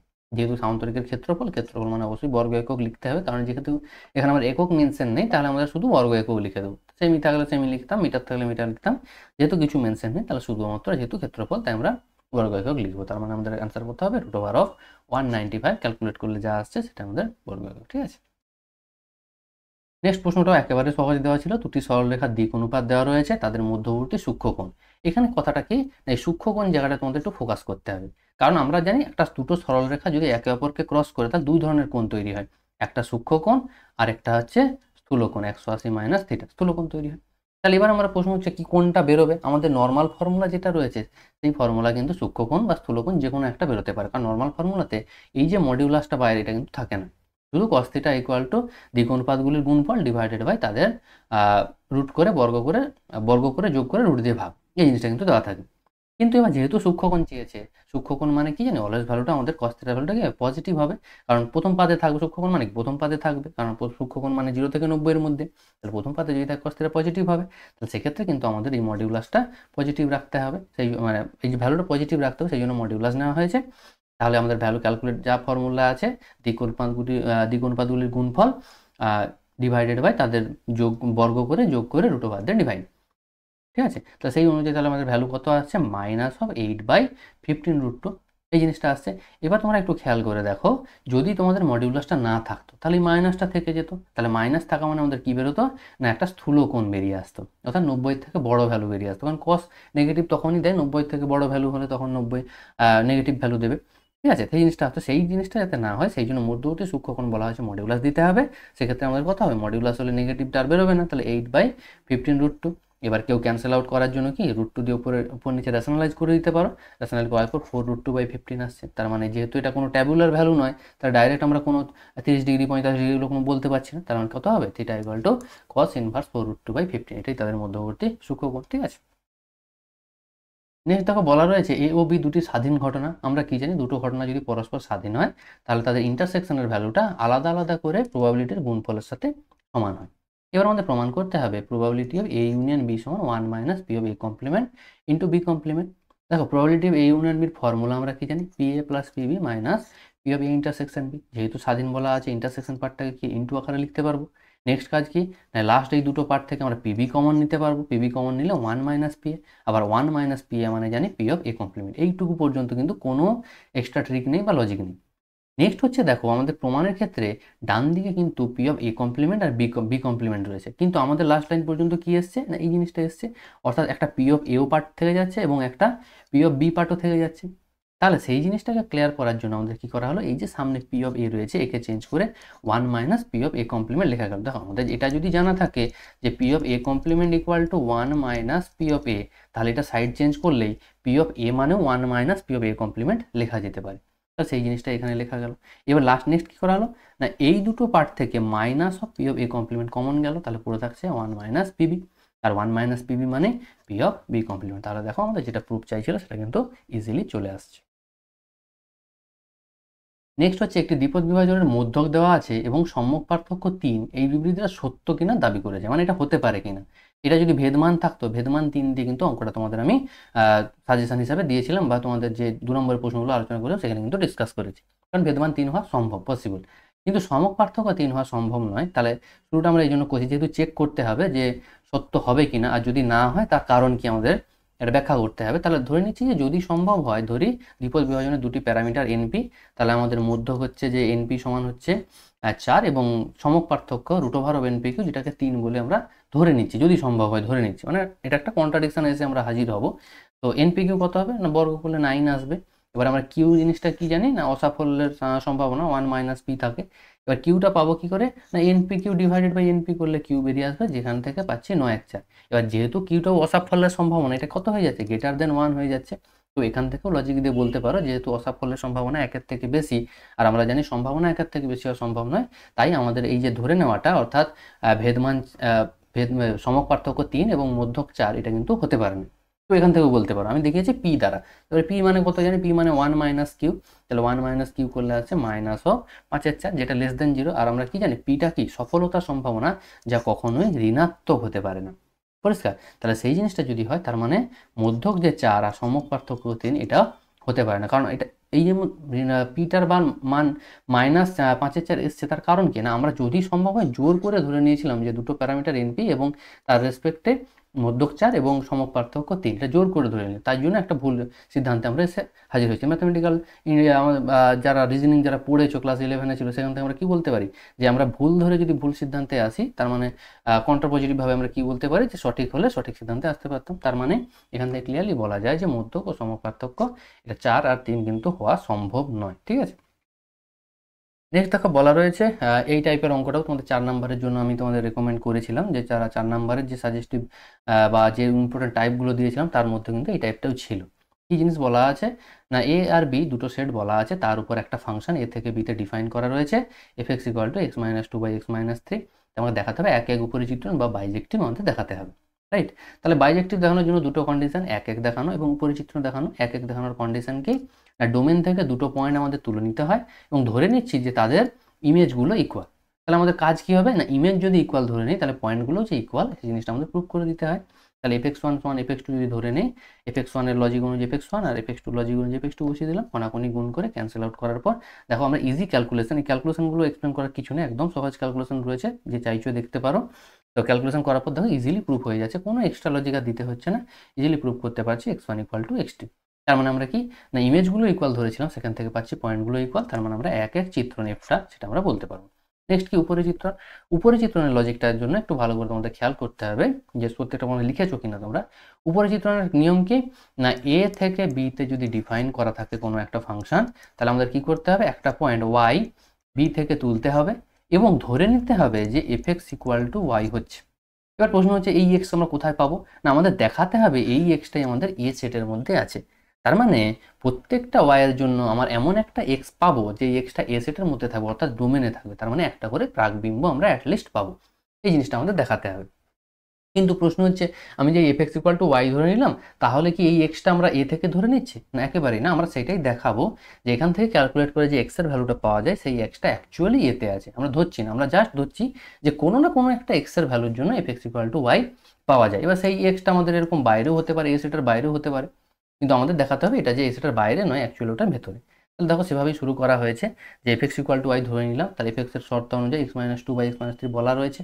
কি করা হলো, কোনাকুনি গুণ করে ক্যালকুলেট করে এক্স কে ওয়াই এর আকারে প্রকাশ করা হলো। এবার দেখো ওয়াইটা আমরা কোথা থেকে তুলেছিলাম, বি সেট থেকে, আর বি সেট থেকে দেখো এক পদটাকে অলরেডি বাদ দেওয়া হয়েছে। তার মানে এখান থেকে আমরা ক্লিয়ারলি বলতে পারি y ≠ 1 এটা কিন্তু কখনোই হতে পারবে না, y 1 হতে পারবে না। কি সুবিধা তাতে না, y যদি 1 না হতে পারে, এই যে নিচটা x এর ভ্যালু সেটা আনডিফাইন যে হয়ে যেত, সেই জিনিসটাও আর বাদ চলে যাচ্ছে। তার মানে x এখন আর আনডিফাইন নয়, অর্থাৎ x এর একটা ডেফিনিট ভ্যালু আমরা পেতে পারি। তার মানে y ≠ 1 হলে x এর যে অস্তিত্ব আছে সেটা আমরা বলতে পারবো। এবার অস্তিত্ব থাকলেই যে সে ডোমেনে থাকবে তার কোনো মানে নেই, কারণ ডোমেনে থাকতে গেলে কি হতে হবে না, আমাদের ডোমেনটা রয়েছে a = r-3। তাহলে এই যে এইখানে এক্সটাকে থাকতে গেলে এক্সটাকে 3 হওয়া যাবে না, x বিলংস টু a হতে গেলে কি x ≠ 3 হতে হবে, কারণ x যদি 3 হয়ে যায় আর a সেটা তো 3 নেই, তার মানে কি সেই এক্সটা এতে থাকবে না। তাহলে আমাদের নেক্সট কাজ দেখাতে হবে যে এক্সটা 3 নয়, যদি এক্সটা 3 হয়ে যায় তাহলে সে তো আমাদের এ সেটের মধ্যে 3 নেই, তাহলে এক্সটাতে বাইরের এলিমেন্ট হয়ে যাবে। তাহলে দেখো এখন যদি এক্সটা 3 হয় তাহলে এক্স মানে কত আমরা বের করেছি 3y - 2 y - 1, তাহলে সেটা ইকুয়াল টু 3। সেখান থেকে ক্যালকুলেট করলে দেখো পাচ্ছি -2 = -3। তার মানে একটা কন্ট্রাডিকশন, যেটা পসিবল নয়, কেন -2 এর সাথে -3 কি করে সমান হবে? সম্ভব নয়, দুটো ডিফারেন্ট ভ্যালু কখনোই সমান হতে পারে না। তার মানে এই ভুলটা হয়েছে কেন না, আমরা জোর করে ধরে নিয়েছিলাম যে এক্সটা 3 হবে। তার মানে এখান থেকে ক্লিয়ারলি বলতে পারি যে এক্সটা কিন্তু 3 নয়, কারণ এক্স 3 হলে একটা ভুল সিদ্ধান্তে এসে আমরা হাজির হচ্ছি। তার মানে এক্সটা 3 নয় এবং এক্সের একটা ভ্যালিড ভ্যালু রয়েছে, তার মানে কি এক্সটা পুরো এ সেটে যে রয়েছে সেটা আমরা এখন ক্লিয়ারলি বলতে পারি। সুতরাং X does not belongs not equal to 3 এবং X belongs to A for all Y belongs to B. ওয়াইয়ের মান আমরা যাই চুজ করি না কেন তার প্রত্যেকটার জন্য এক্সের একটা করে ভ্যালু পাবো, যেটা আমাদের এ সেটের মধ্যে রয়েছে। তার মানে সেটাই আমাদের উপরে চিত্রণ হওয়া শর্ত। আর এক এক দেখিয়েছিলাম, উপরে চিত্রণ দেখানো গেল, তার মানে এফটা আমাদের বাইজেক্টিভ হয়ে যাচ্ছে। অনেকেই কিন্তু এই পার্টটা মিস করে যাও যে এ সেটে দেখানোর জন্য এ সেটের যে একটা এলিমেন্ট বাদ যাচ্ছে সেই এলিমেন্টের সাথে যে এক্সটা ইকুয়াল নয় সেই জিনিসটা কিন্তু তোমাদের বলে দিতে হবে, ঠিক আছে। নেক্সট দেওয়া রয়েছে cos inverse x, cos inverse y, cos inverse z equal to pi. একদম সহজ প্রমাণ, যে কোনো একটাকে তোমরা ডান দিকে নিয়ে যাও। আমি এখানে z কে নিয়ে গেছি, কেউ চাইলে x কে নিয়ে যেতে পারো, কেউ চাইলে y কে নিয়ে যেতে পারো, তাতে কিন্তু কোনো সমস্যা নেই, সব ক্ষেত্রে কিন্তু প্রুফ সেম আসবে। নেক্সট বাঁ দিকে cos inverse x plus cos inverse y, direct formula cos inverse xy minus √1 - x² into √1 - y² use করা হলো, কারণ cos এর ক্ষেত্রে মাঝে প্লাস থাকলে এখানে মাইনাসটা ইউজ হয়। নেক্সট কি না, এই cos ইনভার্সকে ডান দিকে পাঠালে cos of pi minus theta, cos of 180 minus theta কি হয় মাইনাস অফ cos থিটা। তাহলে এবার cos অফ cos ইনভার্স উঠে যাচ্ছে, তাহলে মাইনাস অফ জেড চলে আসছে। নেক্সট কি করা হলো, এই মাইনাস জেডকে বাঁ দিকে পাঠালে প্লাস জেড, আর এই যে √ওভার পার্টটা রয়েছে √ওভার পার্টটাকে ডান দিকে পাঠানো হলো। দেখো আমাদের প্রমাণের মধ্যে কোথাও রুট নেই, তাহলে কাজ কি হবে না, নির্দ্বিধায় আমাদের বর্গ করতে হবে। ওই পক্ষকে বর্গ করা হলো, বাঁ দিকে a প্লাস বি হোল স্কোয়ারের সূত্র অ্যাপ্লাই করা হলো, আর ডান দিকে জাস্ট ব্র্যাকেটগুলোকে ভেঙে দেওয়া হলো। কি সুবিধা হলো না, একটা করে টার্ম দেখো x² y² দুদিক থেকে ক্যান্সেল আউট হয়ে যাচ্ছে, বাকিটাকে সাইড চেঞ্জ করলেই আমাদের যে প্রুফটা দরকার সেটা কিন্তু ইজিলি চলে আসছে, ঠিক আছে। নেক্সট a প্লাস i3 একটা ম্যাট্রিক্স 3/3 অর্ডার দেওয়া রয়েছে, আমাদের বের করতে হবে a plus i3 into a minus i3 এই ম্যাট্রিক্সটার ভ্যালু কত হয়, এই জিনিসটা কিন্তু বের করতে হবে। অনেকে এখানে কি করছো না, a plus i3 into a minus i3 বলতে কি বোঝায় সেটা আগে বের করেছো। সেটা বলতে কি বোঝায় না a² মাইনাস i3 এর হোল স্কোয়ার। এবার i3 এর হোল স্কোয়ার করলে কি i3 থাকে, তার মানে a² মাইনাস i3। অনেকে কিন্তু ডাইরেক্ট এই ভ্যালুটা বের করেছো, তার ক্ষেত্রেও কিন্তু অ্যান্সারটা সেমই আসবে। এখানে যেটা করেছি সেটাও দেখো, কোনো ভুল নেই, সেখানেও সমস্যা নেই। প্রথম তাহলে এ ম্যাট্রিক্সটা বের করেছি। এ ম্যাট্রিক্স কীভাবে বের করবো না, a প্লাস i3 যদি দেওয়া থাকে তাহলে ডান দিকে যেটা আছে সেখান থেকে যদি আমি i3টা বাদ দিই তাহলে এই ম্যাট্রিক্সটা পাবো। দেখো সেখান থেকে i3 বলতে 1 0 0 0 1 0 0 0 1 এটা বাদ দেওয়া হয়েছে, বাদ দিলে আমাদের যেটা পাচ্ছি সেটা হচ্ছে এই ম্যাট্রিক্স। এবার নেক্সট কি দরকার না, a প্লাস i3 তো দেওয়াই ছিল, যেটা আমাদের প্রয়োজন, আর প্রয়োজন a মাইনাস i3। তাহলে a মাইনাস i3টাও বের করা হয়েছে, কারণ a ম্যাট্রিক্স এখন জানা, ওখান থেকে আমরা আইডেন্টিটি ম্যাট্রিক্স বাদ দিচ্ছি, তাহলে সেখান থেকে a মাইনাস i3 পাচ্ছি। এবার আমাদের জাস্ট গুণ করে দিলেই কাজটা হয়ে যাবে। কেউ যদি এটা অ্যাপ্লাই করো তাহলেও হবে, কেউ যদি এটা অ্যাপ্লাই করো তাহলেও, এটা হচ্ছে নর্মাল প্রসেস, সেটাও কিন্তু হবে। যে যে পদ্ধতিতে করেছো সমস্যা কিন্তু নেই। শুধুমাত্র একটা জিনিস তোমাদের খেয়াল রাখতে হবে, এই যে গুণের ক্ষেত্রে a plus B into a minus B সমান a² মাইনাস b² অ্যাপ্লাই করতে পারছি, তার অন্যতম প্রধান কারণ যে দুটো ম্যাট্রিক্স দেওয়া রয়েছে তারা পরস্পর কমিউটেটিভ, কারণ আইডেন্টিটি ম্যাট্রিক্সের সাথে প্রত্যেকটা ম্যাট্রিক্সই কমিউটেটিভ ল মেনে চলে, সেই জন্যই কিন্তু অ্যাপ্লাই করতে পারছি, নাহলে কিন্তু এটা হতো না, ঠিক আছে। তাহলে যারা করেছো এটা তাহলে তো কোনো সমস্যা নেই, যে a² বের করতে গেলেও তোমাদের ঠিক যে a ম্যাট্রিক্স, এই a ম্যাট্রিক্সটা কিন্তু তোমাদের বের করতেই হবে, ঠিক আছে। যে i3 বিয়োগ করে এই ম্যাট্রিক্সটা বের করতে হবে, তারপর a² মানে একে দুবার গুণ করতে হবে, আর তারপর আবার i3 বিয়োগ করতে হবে, সেটাও করতে পারো, একই অ্যান্সারই আসবে, সমস্যা কিন্তু কিছু নেই। এবার আমি যে পদ্ধতি করছি সেই পদ্ধতি অনুযায়ী দুটো ম্যাট্রিক্সকে গুণ করলে দেখো এই জিনিসটা চলে আসবে। এবার কেউ এই যে গুণটা এক লাইন থেকে এক লাইনে স্টেপ জাম্প কেউ করতে পারো, আবার নাও পারো। আমার রেকমেন্ড করবো যে তোমরা, আশা করি কেউ করোনি, কারণ স্টেপ জাম্প করতে গিয়ে বাই চান্স যদি যোগ বিয়োগে ভুল হয়ে যায় সেক্ষেত্রে কিন্তু মার্কস আমাদের না আসারই সম্ভাবনা। যদি পার্ট মার্কস রয়েছে স্টিল তো একটা ভালো পার্সেন্টেজ মার্কস কী হবে তোমাদের কেটে নেওয়া হবে। পার্ট মার্কস আর কতটুকুই বা দেওয়া হবে, 1 বা 2 দেওয়া হবে, কিন্তু আছে 4। তো তোমরা রেকমেন্ড করবো যে তোমরা গুণটা নিজেরা আলাদা করে দেখাও, এবং সেই অনুযায়ী তাহলে ভুলটা জায়গাটা কম হবে, ঠিক আছে। নেক্সট 3a ম্যাট্রিক্সটা দেওয়া রয়েছে, বলেছিলাম তোমাদের বারবার করে, যদি লম্ব ম্যাট্রিক্স প্রমাণ করতে দেয় আমাদের প্রমাণ করতে হবে কি a transpose equal two identity matrix, বারবার করে বলে দিয়েছিলাম। এবং এই ম্যাট্রিক্সটাই তোমাদের দেখো সাজেশন যদি খুলে দেখো, এই ম্যাট্রিক্সটাই তোমাদের দেওয়া রয়েছে ওখানে। তাহলে দেখো সেই জিনিসটা a ম্যাট্রিক্স দেওয়া রয়েছে, কিন্তু ঘুরিয়ে বলা আছে যে 3a যদি দেওয়া থাকে এই ম্যাট্রিক্স কত হবে 1/3 ইন্টু যা আছে। এ ট্রান্সপোজ কত হবে, জাস্ট ভেতরের ম্যাট্রিক্সটাকে কি করতে হবে, রোটা কলামে, কলামটা রোতে করে দিলে ট্রান্সপোজ পেয়ে যাবো। এবার এ ট্রান্সপোজ মানে কি, গুণ করতে হবে, গুণের ক্ষেত্রে বাইরের যে কনস্ট্যান্ট আছে তারা নিজেদের মধ্যে গুণ হয়ে যাবে। এবার দুটো ম্যাট্রিক্সের পর গুণ করলে কি হবে না, আসবে 900 090 009। এবার আমরা কি জানি, ম্যাট্রিক্সকে একটা পার্টিকুলার এলিমেন্টে ভাগ করলে প্রত্যেকটা পদ সেইটা দ্বারা ভাগ হয়, তার মানে 9 দিয়ে প্রত্যেকটা পদ ভাগ হয়ে যাবে, 0কে ভাগ করলে 0ই থাকে, আর 9কে 9 দিয়ে ভাগ করলে 1 হয়ে যায়, তার মানে I3 যে ম্যাট্রিক্স সেটা আমাদের ঘুরে আসছে। তার মানে আমরা কি বলতে পারি, এ ট্রান্সপোজ ইকুয়াল টু I3, সেটা আমরা প্রমাণ করতে পারলাম। তার মানে লম্ব ম্যাট্রিক্স যে ফার্স্ট শর্ত সেটা কিন্তু মেনে চলছে। এইবার আমাদের জানা আছে যে একটা ম্যাট্রিক্স যদি লম্ব ম্যাট্রিক্স হয় তার ইনভার্স কত হয় না, তার ট্রান্সপোজটাই তার ইনভার্স হয়। তাহলে আমাদের কি বের করতে হবে, এ ইনভার্স বের করতে হবে না, যেহেতু এ ট্রান্সপোজ ইকুয়াল টু আই, তার মানে এ ইনভার্স ইকুয়াল টু কি বলতে পারি, এ ট্রান্সপোজ। আর এ ট্রান্সপোজ দেখো আমাদের অলরেডি বের করা রয়েছে, তার মানে এই ইনভার্সটাই আমরা ইজিলি বের করতে পারবো। কিন্তু তোমাদের খেয়াল রাখতে হবে, কেউ যদি লম্ব ম্যাট্রিক্স জায়গাটা প্রুফ না করে ডাইরেক্ট এ ইনভার্স বের করে দাও, তাহলে কিন্তু তাকে নাম্বার দেওয়া হবে না। ঠিক আছে, এটা সবসময় খেয়াল রাখতে হবে, যেহেতু প্রথম পার্ট আমাদের প্রুফ করতে দিয়েছে, আগে প্রথম পার্ট প্রুফ করতে হবে, তারপর সেই লজিক লাগিয়ে বের করতে হবে। এবার কেউ যদি বলো আমি প্রথম পার্টটা কাজে লাগাচ্ছি না, শুধু আমি এই ইনভার্সের adjoint of a by det a দিয়ে অ্যাপ্লাই করে বের করছি, সেক্ষেত্রে তাকে নাম্বার দেওয়া হতে পারে, কারণ এখানে অতঃপর কথাটা কিন্তু বলা নেই। ঠিক আছে, সেই জিনিসটা যদি বলা থাকতো তাহলে আমাদের কিন্তু নাম্বার পেতে না, সেক্ষেত্রে তোমাদের পুরোটা করতে হতো। যেহেতু অতঃপর নেই, তাহলে অ্যাডজয়েন্ট অফ এ বাই ডেটে যদি তোমরা কেউ করো তাহলে কিন্তু নাম্বার দেওয়া হতে পারে তাকে। কিন্তু কেউ যদি অ্যাডজয়েন্ট অফ ওটা না করে a transpose equal to i ধরে নিয়ে a inverse equal to a transpose করে দাও, কিন্তু ফার্স্ট পার্টটা লম্ব ম্যাট্রিক্স সেটা প্রুফ করেন, তাহলে কিন্তু তাকে একেবারেই নাম্বার দেওয়া হবে না, কারণ লম্ব ম্যাট্রিক্স না প্রুফ করলে তুমি ওটা কিন্তু ধরতে পারবে না বা বলতে পারবে না। ঠিক আছে, নেক্সট দেখো একটা ডিটারমিনেন্ট দেওয়া রয়েছে, ডিটারমিনেন্টও একদম ইজি দেওয়া রয়েছে, আমাদের প্রুফ করতে হবে a প্লাস বি প্লাস সির হোল কিউব। কি করা হলো না, সবগুলোকে রোকে নিয়ে গিয়ে একটা রোতে গিয়ে অ্যাড করে দেওয়া হলো। কি সুবিধা না, রো এর প্রত্যেকটা element a plus B plus C চলে আসছে, তাহলে all over a plus B plus C common চলে গেল। কমন গেলে কি হয়ে যায়, ফার্স্ট রোটা 1 1 1 চলে আসবে। আর তোমাদের বারবার বলা হয়েছে যে যখনই একটা রো বা একটা কলাম পুরোপুরি 1 হয়ে যাবে, যে কোনো একটা রো বা কলামকে ফিক্সড রেখে বাকি সমস্ত ওয়ানগুলোকে ওই 1 এর সাপেক্ষে 0 করে দেবো। এখানে কি করা হয়েছে, কলাম 1টাকে ফিক্সড রাখা হয়েছে, C2-1 C2 minus C1 C3-1 C3 minus C1 করে দেওয়া হয়েছে। যখন এই বিয়োগটা করে দেওয়া হয়েছে, তখন একটা ছোট্ট ম্যাট্রিক্স ডিটারমিনেন্ট চলে আসছে, ভ্যালু কত না, যে ডিটারমিনেন্টটা 0 মাইনাস হবে a plus B plus c, আর নিচের দুটোই a প্লাস বি প্লাস। দেখো ছোট ডিটারমিনেন্ট ভাঙার নিয়ম যা জানা আছে, কোনাকুনি গুণ করে ডিটারমিনেন্ট ভাঙলে কত আসবে, আরও একটা a plus B plus C এর হোল স্কয়ার চলে আসবে। অলরেডি একটা a plus B plus C common হিসেবে ছিল, আরও দুটো এলো, তার মানে a plus B plus C এর হোল কিউব কিন্তু ইজিলি প্রুভ করা গেল। ঠিক আছে, নেক্সট দেওয়া রয়েছে, এই অঙ্কটাকে একটু ঘুরিয়ে পেঁচিয়ে দেওয়া হয়েছে, যদিও যারা টেস্ট পেপার প্র্যাকটিস করে গেছে তাদের জন্য অঙ্কটা একেবারেই কঠিন নয়। এবার যারা মনে হয়েছে আমরা টেস্ট পেপারে করিনি বা গুলিয়ে ফেলেছো, বা তারা কিন্তু অঙ্কটা দেখে নাও যে অ্যাকচুয়ালি কীভাবে হতে পারতো, কতটাই সহজ দেওয়া ছিল। দেখো আমাদের প্রুফ করতে বলেছে, ভ্যালু বের করতে বলেছে P by P minus A, Q by Q minus B, R by R minus এর ভ্যালু কত।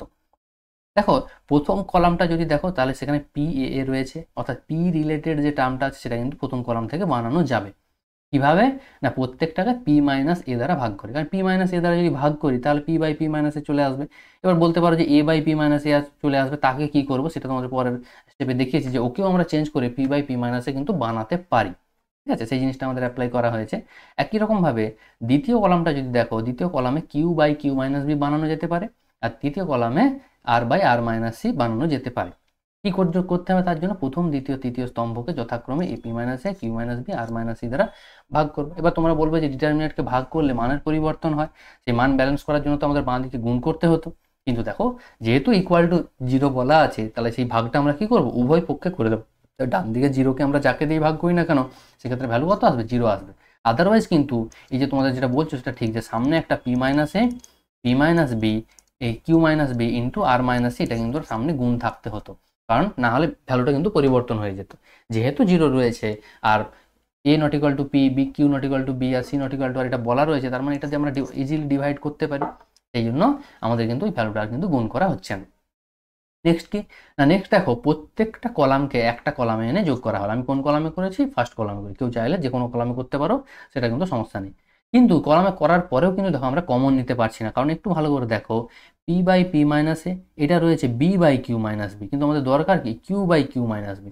এইবার একটু ভালো করে দেখো যে B by Q minus B, একে আমরা কি লিখতে পারি, যে Q by Q minus B minus 1। এবারে বলবে যে তা কীভাবে লিখতে পারি, দেখো লসাগু করলে কত হয় না, কিউ মাইনাস বি, উপরে চলে আসছে কিউ মাইনাস, এই লসাগু করলে কিউ মাইনাস বি, পরে দেখো ব্যাকেট যখন তুলবো, কিউ মাইনাস মাইনাসে plus b divided by Q minus b, দেখো q q cancel out, b by Q minus b যা ছিল সেটা কিন্তু চলে আসছে। তার মানে এই বি বাই কিউ মাইনাস বিকে আমরা q by Q minus B minus one লিখতে পারি। তাহলে একই লজিকে সি বাই আর মাইনাস সিকে আমরা কি লিখতে পারি, r by R minus C minus one. একইভাবে দেখো সেকেন্ড রোটাকে ওইভাবে চেঞ্জ করা হয়েছে এবং থার্ড রোতেও যেগুলো যেগুলো চেঞ্জ করলে আমাদের ভ্যালু আসবে সেগুলোকে চেঞ্জ করা হয়েছে, সেটা দেখো নেক্সট লাইনে তোমাদের দেখিয়েছি। তাহলে দুটো ক্ষেত্রে প্রত্যেকটাই দেখো দুটোকে চেঞ্জ করা, যেমন সেকেন্ড রোতে কি এই এ বাই পি মাইনাস একে চেঞ্জ করা দরকার আর সি বাই আর মাইনাস একে চেঞ্জ করা দরকার, তাহলে দুটোর জন্য দুবার মাইনাস ওয়ান হবে, তাহলে মাইনাস টু। একই রকম লাস্ট রোতে দেখো এ বাই পি মাইনাস একে চেঞ্জ করা দরকার, বি বাই কিউ মাইনাস একে চেঞ্জ করা দরকার, কারণ আবার দুটো মাইনাস ওয়ান। তার মানে দেখো প্রত্যেক ক্ষেত্রে একটা করে দুটো করে মাইনাস ওয়ান আসছে, তার মানে মাইনাস টু কিন্তু আসছে। বাকি যে পার্টটা একটু ভালো করে তোমরা যদি দেখো, এই বাকি পার্টটার ভ্যালু কত না, বাকি পার্টটার ভ্যালু কিন্তু আমাদের সেম আসছে। তাহলে সেখান থেকে এইবার দেখো ফার্স্ট কলাম থেকে আমরা ইজিলি কমন নিতে পারবো। তাহলে ফার্স্ট কলাম থেকে আমরা P by P minus A, Q by Q minus B, R by R minus C minus two common নিয়ে চলে গেলাম। তখন কি হয়ে গেল, প্রত্যেকটা ফার্স্ট কলামের এলিমেন্ট ওয়ান ওয়ান ওয়ান হয়ে গেল।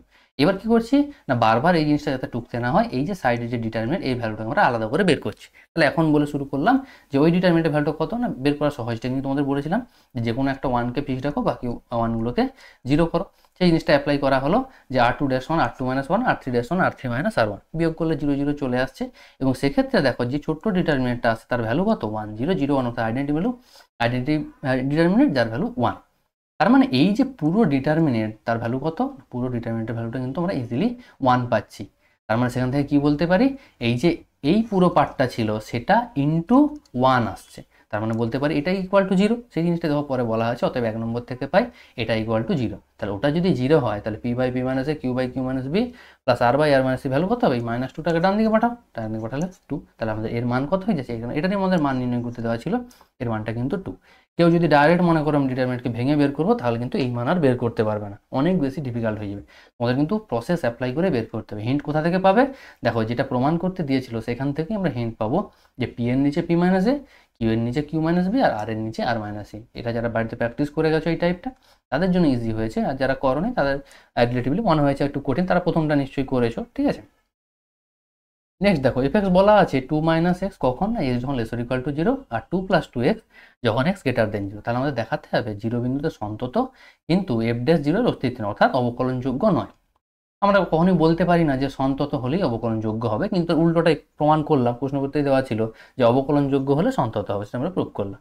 কিন্তু উল্টোটা বলা যায় না যে সন্তত হলেই অবকলনযোগ্য হবে, সেটা বলা যায় না। সেটা এখানে বলা হয়েছে যে সন্তত হবে কিন্তু অবকলনযোগ্য নয়। তাহলে সন্তত হওয়ার কন্ডিশন কি না, left hand limit, right hand limit এবং সেটা ফাংশনাল ভ্যালুর সাথে ইকুয়াল হতে হবে, অর্থাৎ left hand limit, functional value এবং রাইট হ্যান্ড লিমিট সব ইকুয়াল হতে হবে। লেফট হ্যান্ড লিমিট মানে কি, লিমিট কোন বিন্দুতে, জিরো বিন্দুতে, তাহলে extending to zero plus F X, zero plus হলে জিরোর থেকে বড়ো, ফাংশন ভ্যালু নেই টু প্লাস টু এক্স, সেই অনুযায়ী লিমিটিং ভ্যালু বসলে টু। একইভাবে লেফট হ্যান্ড লিমিটের ভ্যালু হচ্ছে টু, এবং ফাংশনাল ভ্যালু কি, জিরো বিন্দুতে ভ্যালু, জিরো বিন্দুতে কত হয় না উপরের ভ্যালুটা নেয় টু মাইনাস এক্স, এক্স বলতে জিরো, তাহলে টু মাইনাস জিরো মানে টু, তাহলে ফাংশনাল ভ্যালু টু। তার মানে extending to zero plus, extending to zero minus এবং এফ জিরো, এই প্রত্যেকটা ভ্যালু কিন্তু টু এবং প্রত্যেকটা তাহলে ইকুয়াল বলতে পারি। তার মানে সন্তত হওয়ার যে কন্ডিশন সেটা কিন্তু স্যাটিসফাই করছে। এবার অবকলনযোগ্য হবে না কেন, বা এফ ড্যাশ জিরোর অস্তিত্ব থাকবে না কেন, না আমরা জানি অবকলনযোগ্য হতে গেলে লেফট হ্যান্ড ডেরিভেটিভ এবং রাইট হ্যান্ড ডেরিভেটিভ দুটোরই অস্তিত্ব থাকতে হবে এবং তাদেরকে ইকুয়াল হতে, শুধু অস্তিত্ব থাকলেই হবে না, ইকুয়ালও হতে হবে। লেফট হ্যান্ড ডেরিভেটিভ কি না, এল এফ ড্যাশ জিরো বলে আমরা তাকে ডিনোট করি, কারণ জিরো বিন্দুতে যেহেতু বের করবো। সূত্রকে limit extending to zero minus, এবার কেউ এইচ দিয়েও করতে পারো, কেউ ডাইরেক্ট এক্স দিয়েও করতে পারো। এইচ দিয়ে যারা করবে ভাবছো তার ক্ষেত্রে ফর্মুলা কি না, limit H tending to zero minus F of zero plus H minus F zero by H, এই হচ্ছে তার ফর্মুলা। তো সেটাও অ্যাপ্লাই করতে পারো, সেক্ষেত্রে কোনো সমস্যা নেই, সেম ভ্যালুই আসবে। বা কেউ এই যে এটাও একটা ডেরিভেটিভের তো দুটো ফর্মুলা, একটা এক্স দিয়ে আর একটা এইচ দিয়ে, তো এটাতেও যদি কেউ যদি ইউজ করো সেটাতেও কোনো সমস্যা নেই, আমার মনে হয় এটাতেও হয়ে যাবে। আর কেউ এইচ দিয়ে চাইলেও সেটাতেও করতে পারো, সেম লজিক লাগিয়ে হয়ে যাবে, ঠিক আছে। তাহলে আমাদের দেখো এই ফর্মুলা যদি ইউজ করি তাহলে ইফেক্টসের ভ্যালু কত না, ইফেক্টসের ভ্যালু খোঁজার জন্য দেখতে হবে এক্সটা কোথায় আছে না, জিরো মাইনাস, অর্থাৎ জিরোর থেকে ছোট, জিরোর থেকে ছোট হলে ফাংশন কী ভ্যালু নেয়, টু মাইনাস এক্স, ভ্যালু বসানো হলো। আর এফ জিরোর ভ্যালু অলওয়েজ টু, কারণ উপরে ভ্যালুটা বলে এফ জিরো আমরা একটু আগেও বের করেছিলাম যে এফ জিরোর ভ্যালু টু, তাহলে এফ জিরোর ভ্যালু বসানো হলো, টু টু ক্যান্সেল আউট হয়ে গেল, উপর নিচে এক্স এক্স ক্যান্সেল আউট হয়ে কি পড়ে থাকে মাইনাস ওয়ান, তার মানে লিমিটিং ভ্যালু হয়ে যাচ্ছে মাইনাস ওয়ান। একইভাবে রাইট হ্যান্ড ডেরিভেটিভ কত না, আর এফ ড্যাশ জিরো, সেখানে কি হয়ে যাবে জিরো প্লাস হয়ে যাবে। একই রকম এখানকার ফর্মুলাতেও কি হয়ে যাবে, এটা H tending to zero plus হয়ে যাবে। এটাও যদি আমরা ক্যালকুলেট করি, ক্যালকুলেট করলে দেখো two X by x, X X cancel out হয়ে যাবে প্লাস টু। তার মানে এখানে left hand derivative right hand derivative দুটোরই অস্তিত্ব কিন্তু আছে, কিন্তু তারা পরস্পর ইকুয়াল নয়। সেই জন্যই কি হবে না এফ ড্যাশ জিরো এর অস্তিত্ব পাওয়া যাবে না। সুতরাং এক্স ইকুয়াল টু জিরো বিন্দুতে এফ এক্স অবকলনযোগ্য নয় এটাও বলতে পারি, বা এফ ড্যাশ জিরোর অস্তিত্ব নেই যেটা আমাদের প্রশ্নে চাওয়া হয়েছে সেই হিসাবে আমাদের বলে দিতে পারি। তাহলে সন্তত হলেও কিন্তু অবকলনযোগ্য যে নয় সেটা আমরা দেখাতে পারলাম। নেক্সট দেখো বলা আছে y equal to log tan x by two, দেখাতে হবে sin x into dy D two by dx two plus cos X dy dx equal to zero double order ডেরিভেটিভের সব থেকে সহজ প্রমাণ দেওয়া হয়েছে। কি হবে না প্রথম আমরা কি অ্যাপ্লাই করব না ডেরিভেটিভের রুল কি বলছে না চেন রুল অ্যাপ্লাই হবে না, dy dx equal to log X এর ডেরিভেটিভ কত জানি 1 by tan x by two. এবার কাকে ভেবেছি না tan x বাই টুকে এক্স এর মতো ভেবেছি, তার derivative X square X by two. সেক্ষেত্রে আবার কাকে না এক্স বাই টুকে ভাবা হয়েছে, এক্স বাই টু এর ডেরিভেটিভ হাফ। এই হচ্ছে আমাদের চেন রুল জানা ছিল ডেরিভেটিভ। সেটা অ্যাপ্লাই করার পর হাফ সেক্স স্কোয়ার এক্স কী করলো 1 বাই কস স্কোয়ার এক্স লিখতে পারি, আর tan x বাই টু নিচে আছে তাকে সাইন এক্স বাই টু, এখানে by cos x by two করতে পারি কিন্তু হরের হর কোথায় চলে যায় লবে চলে যায়, সেটা অ্যাপ্লাই করে cos x by two by sine x by two. এবার দেখো উপর নিচে একটা cos x by two cancel out হয়ে যাবে, তাহলে কি পড়ে থাকবে 1 by two sine x by two into cos x by two, সবগুলোই হরে পড়ে থাকছে। এবার আমরা কি জানি অংশকোণের সূত্র আমাদের বলা আছে 2 into sine theta cos theta সমান সাইন টু থিটা, সেই জিনিসটা এখানে অ্যাপ্লাই হয়েছে, থিটা বলতে এক্স বাই টু ছিল সেই জন্য 2 ইন্টু এক্স বাই টু মানে এক্স চলে আসছে, তাহলে 1 বাই সাইন এক্স। এবার সাইন এক্সকে আমরা কি করলাম কোনাগুনি গুণ করে দিলাম, তার মানে dy dx equal to 1 by sine X যদি থাকে sine x into dy dx equal to 1 বলতে পারি।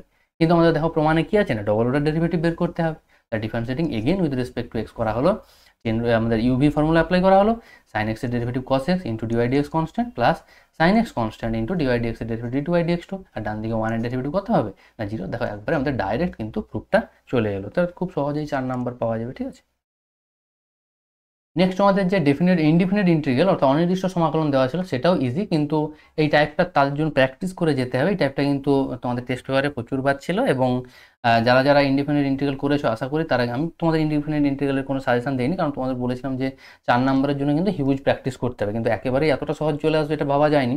রিলেটিভলি অনেকটা কিন্তু সহজ অঙ্ক দুটো দিয়ে ফেলেছে। ঠিক আছে, দেখো যারা যারা করেছো তারা একটু চেক করে নাও যে তারা তোমরা এভাবেই করেছো কিনা, বা আর অন্য পদ্ধতিতেও করতে পারো, সমস্যা কিছু নেই, কিন্তু তোমাদের বাই পার্টস অ্যাপ্লাই করতেই হবে। আর অন্য পদ্ধতি বলতে আমি কী বলতে চাইছি, অনেকে এখানে কী করেছো লগ এক্সকে জেড ধরেও করেছো, সেক্ষেত্রে কী হয়ে যাবে x equal two E to the power Z হয়ে যাবে। কেউ এই পদ্ধতি অ্যাপ্লাই করেও কিন্তু করতে পারো, সেক্ষেত্রে আমাদের পুরো ইন্টিগ্রেশনটা কোথায় ট্রান্সফার হয়ে যাবে না ইন্টিগ্রেশন হয়ে যাবে sine Z into E to the power Z, এটা একটা ফর্মুলা রয়েছে ইন্টু ডিজেড, এই টাইপের হয়ে যাবে। তাহলে সেক্ষেত্রেও কেউ করতে পারো ডাইরেক্ট ফর্মুলাতে, কিন্তু 4 নম্বরে ডাইরেক্ট ফর্মুলা অ্যাপ্লাই করলে মার্কস কিন্তু দেওয়ার চান্স কিন্তু খুবই কম, আবার গাইডলাইন যদি আসে সেক্ষেত্রে দিতে পারে, বা কেউ যদি এখানে আমাদের যে বাইপার্টস যে করা রয়েছে বাইপার্টসের ফর্মুলা যদি ইউজ করো সেক্ষেত্রে বাইপার্টসের ক্ষেত্রে কি ফার্স্ট ফাংশন সেকেন্ড ফাংশন ধরতে হবে, যেহেতু এখানে সাইন অফ লগ এক্সকে ইন্টিগ্রেশন আমরা ডাইরেক্ট যাই না, তাহলে এটাই আমাদের ফার্স্ট ফাংশনের কাজ করবে। তাহলে সেকেন্ড ফাংশন কী করবে 1 বলে কিছু নেই মানে 1 থাকছে সেটা কাজ করছে, তাহলে রুল কি ছিল first function into second function integration minus first ফাংশনের ডেরিভেটিভ ইন্টু সেকেন্ড ফাংশনের ইন্টিগ্রেশন এটা। তাহলে ফার্স্ট ফাংশন আমাদের কত না first function sign log x থেকে যাচ্ছে এবং 1 এর ইন্টিগ্রেশন কত হয় এক্স মাইনাস ফার্স্ট ফাংশনের ডেরিভেটিভ সাইন লগ এক্স এর ডেরিভেটিভ কস log x into log x x এর মতো ভেবেছি, তার ডেরিভেটিভ 1 বাই এক্স গুণ হয়ে গেল, আর সেকেন্ড ফাংশন ইন্টিগ্রেশন এক্স এটা সামনে পড়ে থাকছে। তাহলে দেখো কি হচ্ছে উভয় পক্ষ থেকে এক্স ক্যান্সেল আউট হয়ে যাচ্ছে, তারপরে থাকছে ইন্টিগ্রেশন কস লগ এক্স। আবার কি করা হলো নেক্সট টাইম ইন্টিগ্রেশন কস লগ এক্স এর উপর আবার সেই first function second function first function কস লগ এক্স এবং সেকেন্ড ফাংশনকে 1 ধরে আবার বাইপার্ট করা হলো।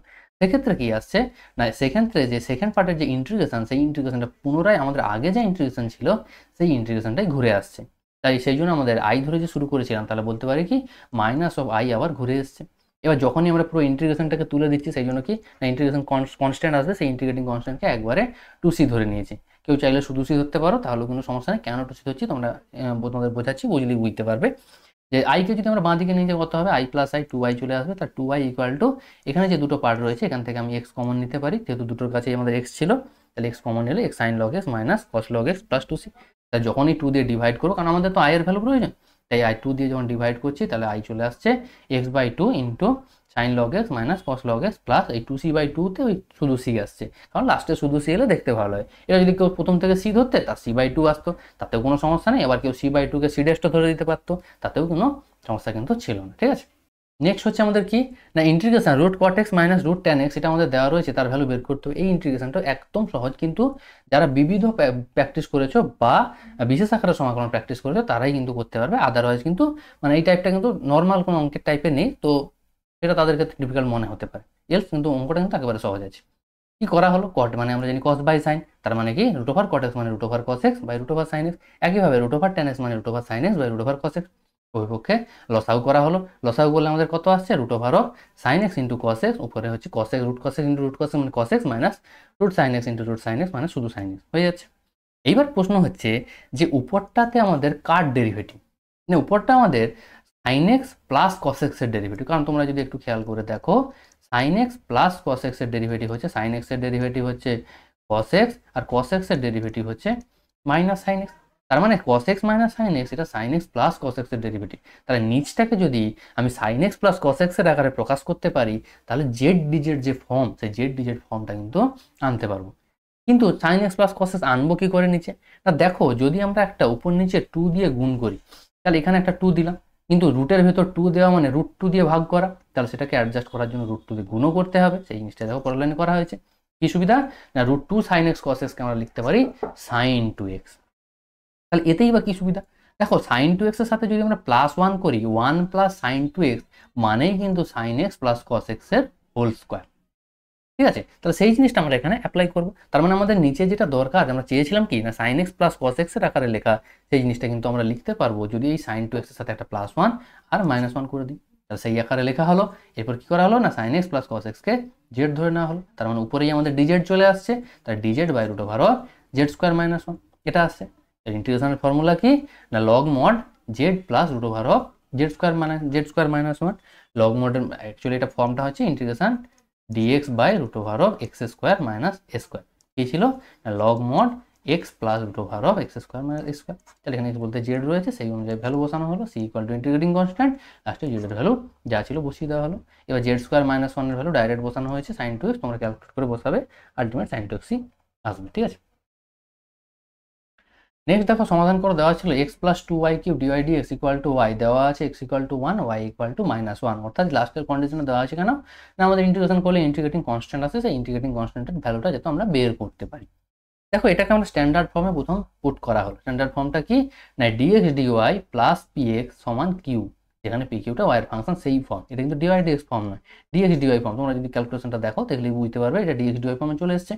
তাহলে ইন্টিগ্রেটিং ফ্যাক্টর কত হবে, e to the power p dy, p কত -1/y, পি ডিওয়াই করলে কত হবে e to the power -log y।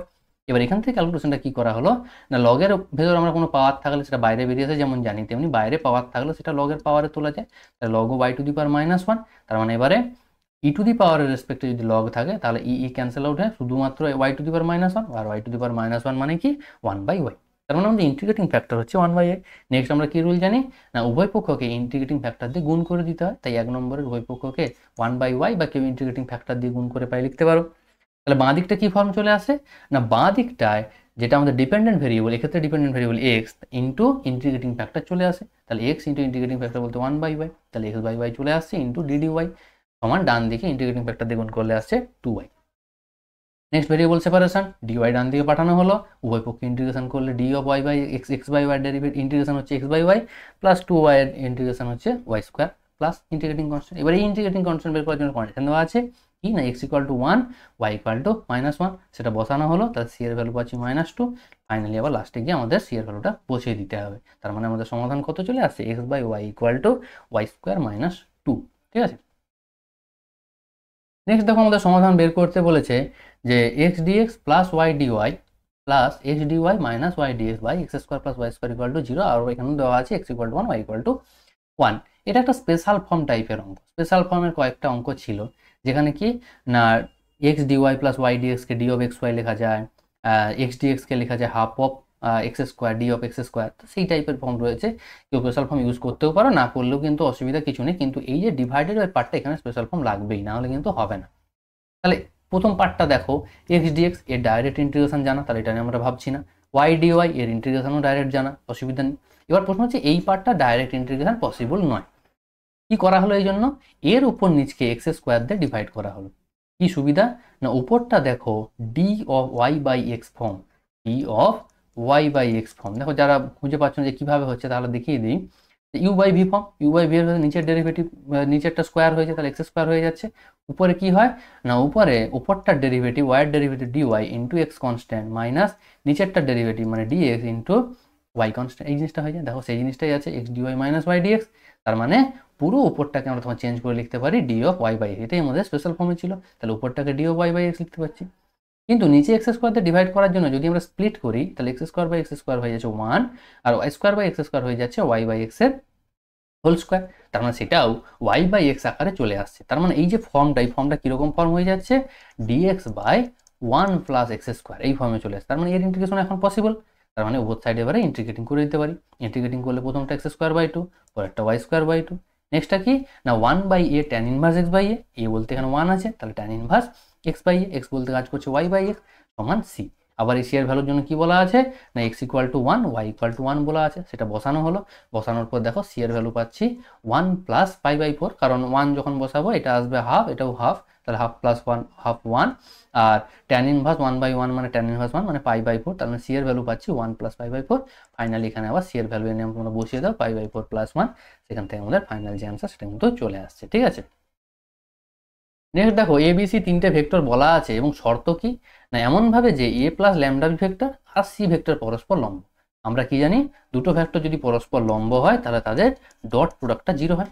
তাহলে এ প্লাস ল্যামডা বি ভেক্টরটা প্রথম বের করা হলো কত হচ্ছে, আর সি ভেক্টর তো আমাদের দেওয়াই রয়েছে, তাহলে সেটাকে দেখো ডট প্রোডাক্ট যদি 0 করি ল্যামডার মান ইজিলি আমাদের বেরিয়ে আসবে। ঠিক আছে, তো এগুলো একেবারে সহজ ক্যালকুলেশন, তো এগুলো নিয়ে আশা করছি তোমাদের এগুলো কারোরই ভুল হয়নি, স্টিল তোমরা চেক করে নিতে।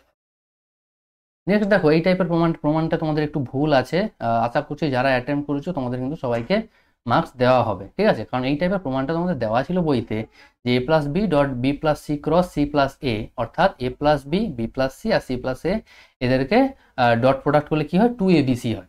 এবিসি বলতে বক্স এবিসির কথা তোমাদের বলছি, সেটাই আসে। দেখো এই প্রমাণটা কিন্তু দেওয়া ছিল, কিন্তু এখানে সেইটাকে চেঞ্জ করে 2a ভেক্টর মাঝে কোনো ডট সাইন নেই ইন্টু বি প্লাস সি দেওয়া আছে, যেটা লিটারালি পসিবলই নয়। কারণ তোমরা কি জানো দুটো ভেক্টরকে পাশাপাশি এইরকম গুণ আকারে লেখাই যায় না। দুটো ভেক্টরের ক্ষেত্রে গুণ আকারে লিখতে গেলে হয় ডট গুণ করতে হবে না হলে ক্রস গুণ করতে হবে, যেটা বাঁ দিকের ক্ষেত্রে ঠিক আছে, কারণ বাঁ দিকের ক্ষেত্রে দেখো এখানে কিন্তু ডট সাইনটা দেওয়া হয়েছে, কিন্তু ডান দিকে সেই ডট সাইনটা মিসিং হয়ে গেছে। তার মানে লিটারালি কোশ্চেনটা কিন্তু যেটা প্রুফ দিয়েছে সেটা ভুল। আরও কি ভুল রয়েছে না 2 ইন্টু বক্স এবিসি যদি প্রুফ হয় তাহলে A dot B cross C আসার কথা, যেটা এখানে এ বি প্লাস সি দেওয়া রয়েছে, তাহলে এটাও একটা ভুল। তার মানে এই প্রশ্নটা যারা যারা অ্যাটেম্প্ট করেছো অ্যাটলিস্ট 3-4 লাইন করেছো তারা কিন্তু ফুল মার্কস পাবে, আশা করি সেরকম গাইডলাইনই আসবে। এবং যারা যারা অ্যাটেম্প্ট করেছো আশা করি তোমরা নর্মাল প্রুফই করে দিয়ে পেরেছো।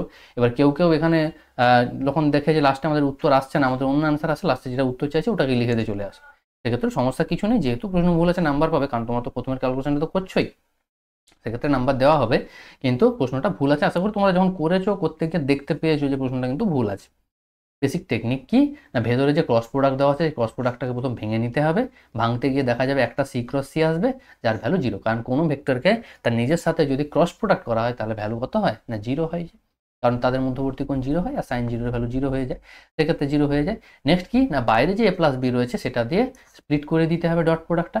ডট প্রোডাক্ট যখন স্প্লিট করাবে এখানে 6খানা টার্ম আসবে, এবং আমরা কি জানি না A dot B cross C সেটাকে আমরা লিখতে পারি box of A B C, অর্থাৎ স্কেলার ট্রিপল প্রোডাক্ট, এটা আমরা লিখতে পারি। তাহলে সেই জিনিসটা যদি হয় তাহলে প্রত্যেকটাকে দেখো চেঞ্জ করে প্রত্যেকটাকে একটা করে বক্স লেখা যাবে। কিন্তু এক্ষেত্রে এই যে মাঝের যে 4টা বক্স রয়েছে সেই বক্সগুলো যদি খেয়াল করে দেখো দুটো করে একই ভেক্টর রয়েছে, যেমন এখানে এ এ, পরেরটা তো এ এ, তারপরটা তো বিবি, তারপরটা তো বিবি। আমরা কি জানি একটা বক্সের ক্ষেত্রে যদি দুটো সেম ভেক্টর থাকে তার ভ্যালুগুলো কত হয়ে যায় 0, তার মানে এটাও 0 এটাও 0 এটাও 0 এটাও 0, তাহলে এদের কোনো কন্ট্রিবিউশন থাকছে না, থাকছে কি প্রথম ভেক্টর আর লাস্ট ভেক্টর। আবার একটা কি না বক্সের ক্ষেত্রে যদি একই অর্ডারে থাকে তাহলে সেক্ষেত্রে ভ্যালুটা সেম থাকে, অর্ডার চেঞ্জ হলে ভ্যালুটা নেগেটিভ আসে, মানে একই অর্ডারে থাকলে ভ্যালু সেম থাকে। তাহলে সেখান থেকে কি বলতে পারি এই যে B C A R C A B R A B C এই তিনটে একই কথা। কিভাবে বুঝবে না এ বি সি কে যদি তোমরা একটা চক্র আকারে ধরে নাও তাহলে সেক্ষেত্রে দেখো আমাদের কি আছে বি সি এ, অর্থাৎ বি তারপর থেকে সি তারপর এ, এটা যা চক্র এ থেকে বি থেকে সি দেখো একই দিকে চক্রটা কিন্তু মেনটেন হচ্ছে, তার মানে এদের ভ্যালুগুলো পরস্পর সেম হবে। তার মানে বিসিএকেও চেঞ্জ করে আমরা এবিসি লিখতে পারি, তার মানে 2 ইন্টু এবিসি বা 2 into A dot B cross C এটা প্রুভ করতে পারবো। কিন্তু আমাদের দেখো প্রশ্ন ভুল আছে, তোমাদের বারবার বলে দিলাম যে কেন ভুল আছে বা কিভাবে ভুল রয়েছে, তাহলে ইজিলি তোমরা কিন্তু প্রুভ করতে পারো। সেটা তোমরা লিখেও দিয়েছি যে রাইট সাইডে প্রুফটা রং রয়েছে, ভুল রয়েছে। ঠিক আছে, নেক্সট দেখো ডেফিনেট ইন্টিগ্রাল আমাদের বলা রয়েছে যে 0 to pi X sine x by 1 plus cos square X dx এর ভ্যালু কত প্রুভ করতে হবে না পাই স্কোয়ার বাই 4। বেসিক আমাদের রুল কি ছিল না আমরা জানি 0 to A F x dx যদি থাকে তাকে আমরা লিখতে পারি 0 to a F of a minus X dx. এই জিনিসটা কিন্তু প্রথম লাইনেই প্রথম অ্যাপ্লাই করা হলো। Pi minus A sine of pi minus theta মানে সাইন থিটা যা ছিল তাই থাকছে। এবার cos of pi minus theta মানে মাইনাস কস থিটা, কিন্তু মাঝে আমাদের পাওয়ারে স্কোয়ার থাকার জন্য সেই মাইনাসটা কোনো এফেক্ট করতে পারছে না, তার মানে যেমন ছিল তেমন থেকে যাচ্ছে। নেক্সট কী করা হলো, স্প্লিট করে দেওয়া হলো ইন্টিগ্রেশনটা। যখনই ইন্টিগ্রেশন স্প্লিট করা হচ্ছে এই যে পার্টটা পুনরায় আবার আয়ের মতো দেখতে হয়ে যাচ্ছে, তার মানে আমরা এই আইটার বাঁ দিকে পাঠালে 2i ইকুয়াল টু এটা। এবার এখান থেকে এই ডান দিকে 2টা কোত্থেকে এলো না, ডান দিকে দেখো আমাদের আসছে integration 0 to pi sine X dx by 1 plus cos square X. এক্ষেত্রে আমরা এই ফর্মুলাটা কিন্তু অ্যাপ্লাই করতে পারছি, কারণ এই পাই মাইনাস এক্স করলে এই যে ইন্টিগ্র্যান্ডের ভ্যালু, এই ইন্টিগ্র্যান্ডের ভ্যালু কোনো চেঞ্জ হয় না। তাহলে 0 to পাই বা তার 0 to 2a এই ফর্মে কিন্তু এটাকে ফেলে দেওয়া যায়। তাহলে সেক্ষেত্রে আমরা কি বলতে পারি, যখন আমাদের F of 2a minus x equal to F x হয়ে যায় তখন 2টা সামনে বেরিয়ে আসে এবং ইন্টিগ্রেশনের আমাদের যে আপার লিমিটটা হাফ হয়ে যায়। তাহলে পাই থেকে পাই বাই 2 হয়ে যাবে এবং একটা 2 বাইরে বেরিয়ে আসবে। সেই 2 আর এই 2i এর 2 সেটা কিন্তু ক্যান্সেল আউট হয়ে যাবে, তার মানে i equal to pi into integration পড়ে থাকছে।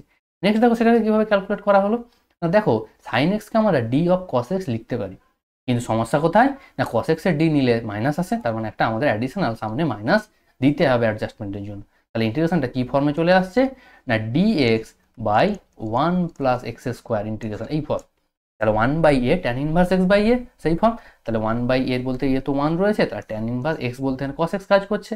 এবার আপার লিমিট লোয়ার লিমিট বসাচ্ছি, cos পাই বাই 2 0, তার মানে ট্যান ইনভার্স 0 মাইনাস cos পাই cos 0 এর ভ্যালু কত 1 মানে ট্যান ইনভার্স 1।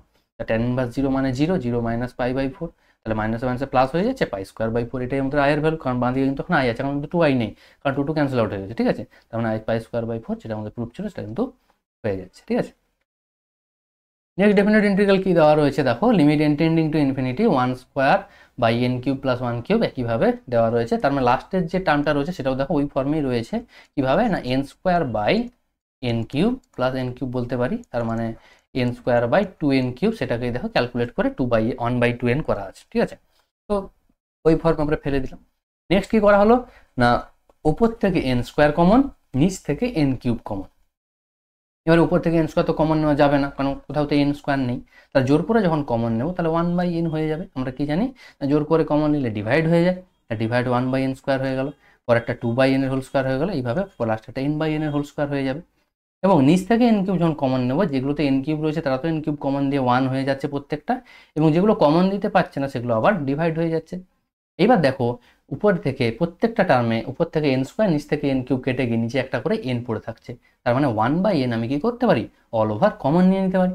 যখনই 1/n কমন নেওয়া হলো তখন প্রত্যেকটা দেখো পার্টিকুলার একটা ফর্মে চলে এলো। কীভাবে ফর্ম না, দেখো প্রত্যেকটা লবে যে পার্টগুলো রয়েছে তার লবগুলো চেঞ্জ হচ্ছে, 1 2 3 করে n পর্যন্ত যাচ্ছে, এবং নিচে যে টার্মটা রয়েছে তার যে কিউব পার্টের ভেতরটাও কিন্তু 1 2 3 করে n পর্যন্ত চেঞ্জ হচ্ছে। তার মানে যেখানটা চেঞ্জ হচ্ছে সেখানে আমরা সামেশন আকারে লিখলে ওখানে আমরা আর লিখতে পারবো। তাহলে আর কোথা থেকে রান করবে, 1 থেকে n পর্যন্ত রান করবে। এবার আমরা কি জানি, কেউ এই ফর্মে রেখেও 0 to 1 এফ এক্স ডিএক্স করতে পারো, বা কেউ যদি মনে করো না স্যার আমি এইচ টেন্ডিং টু করবো, তাহলে কী করতে হবে, h tending to 0 h summation r equal to 1 to n r h এর whole square by 1 plus R h এর হোল কিউব।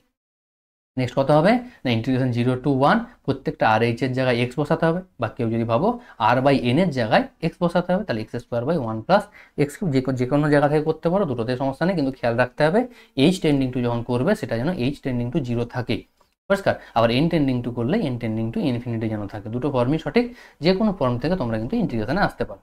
নেক্সট ইন্টিগ্রেশনের রুল যা আছে, উপরে এক্স স্কোয়ার নিচে এক্স কিউবের ডেরিভেটিভ কত হয় 3x স্কোয়ার, কিন্তু একটা 3 নেই, তাহলে সেই জন্য উপর নিচে একটা করে 3 দিয়ে গুণ করে দেওয়া হলো। তাহলে উপরটায় নিচের ডেরিভেটিভের আকারে ফর্মে চলে এলো। তার ফর্মটা কি না, ইন্টিগ্রেশন dx বাই x এই ফর্মে চলে এলো। তার ইন্টিগ্রেশন কত হয় লগ মোড x, তার log mode 1 plus X cube, আপার লিমিট লোয়ার লিমিট ক্যালকুলেট করলে 1/3 লগ 2 হয়ে যাচ্ছে, কারণ লোয়ার লিমিট যখন 0 বসাবো লগ 1 এর ভ্যালু 0 আসবে, তাই লোয়ার লিমিটের কোনো এফেক্ট থাকবে না, কিন্তু আপার লিমিট লগ 2 চলে আসবে, তাহলে 1/3 লগ 2 এটাই হয়েছে তোমাদের ইন্টিগ্রেশনের ভ্যালু, অর্থাৎ পুরো লিমিটিং ভ্যালুটাই 1/3 লগ 2 আসছে।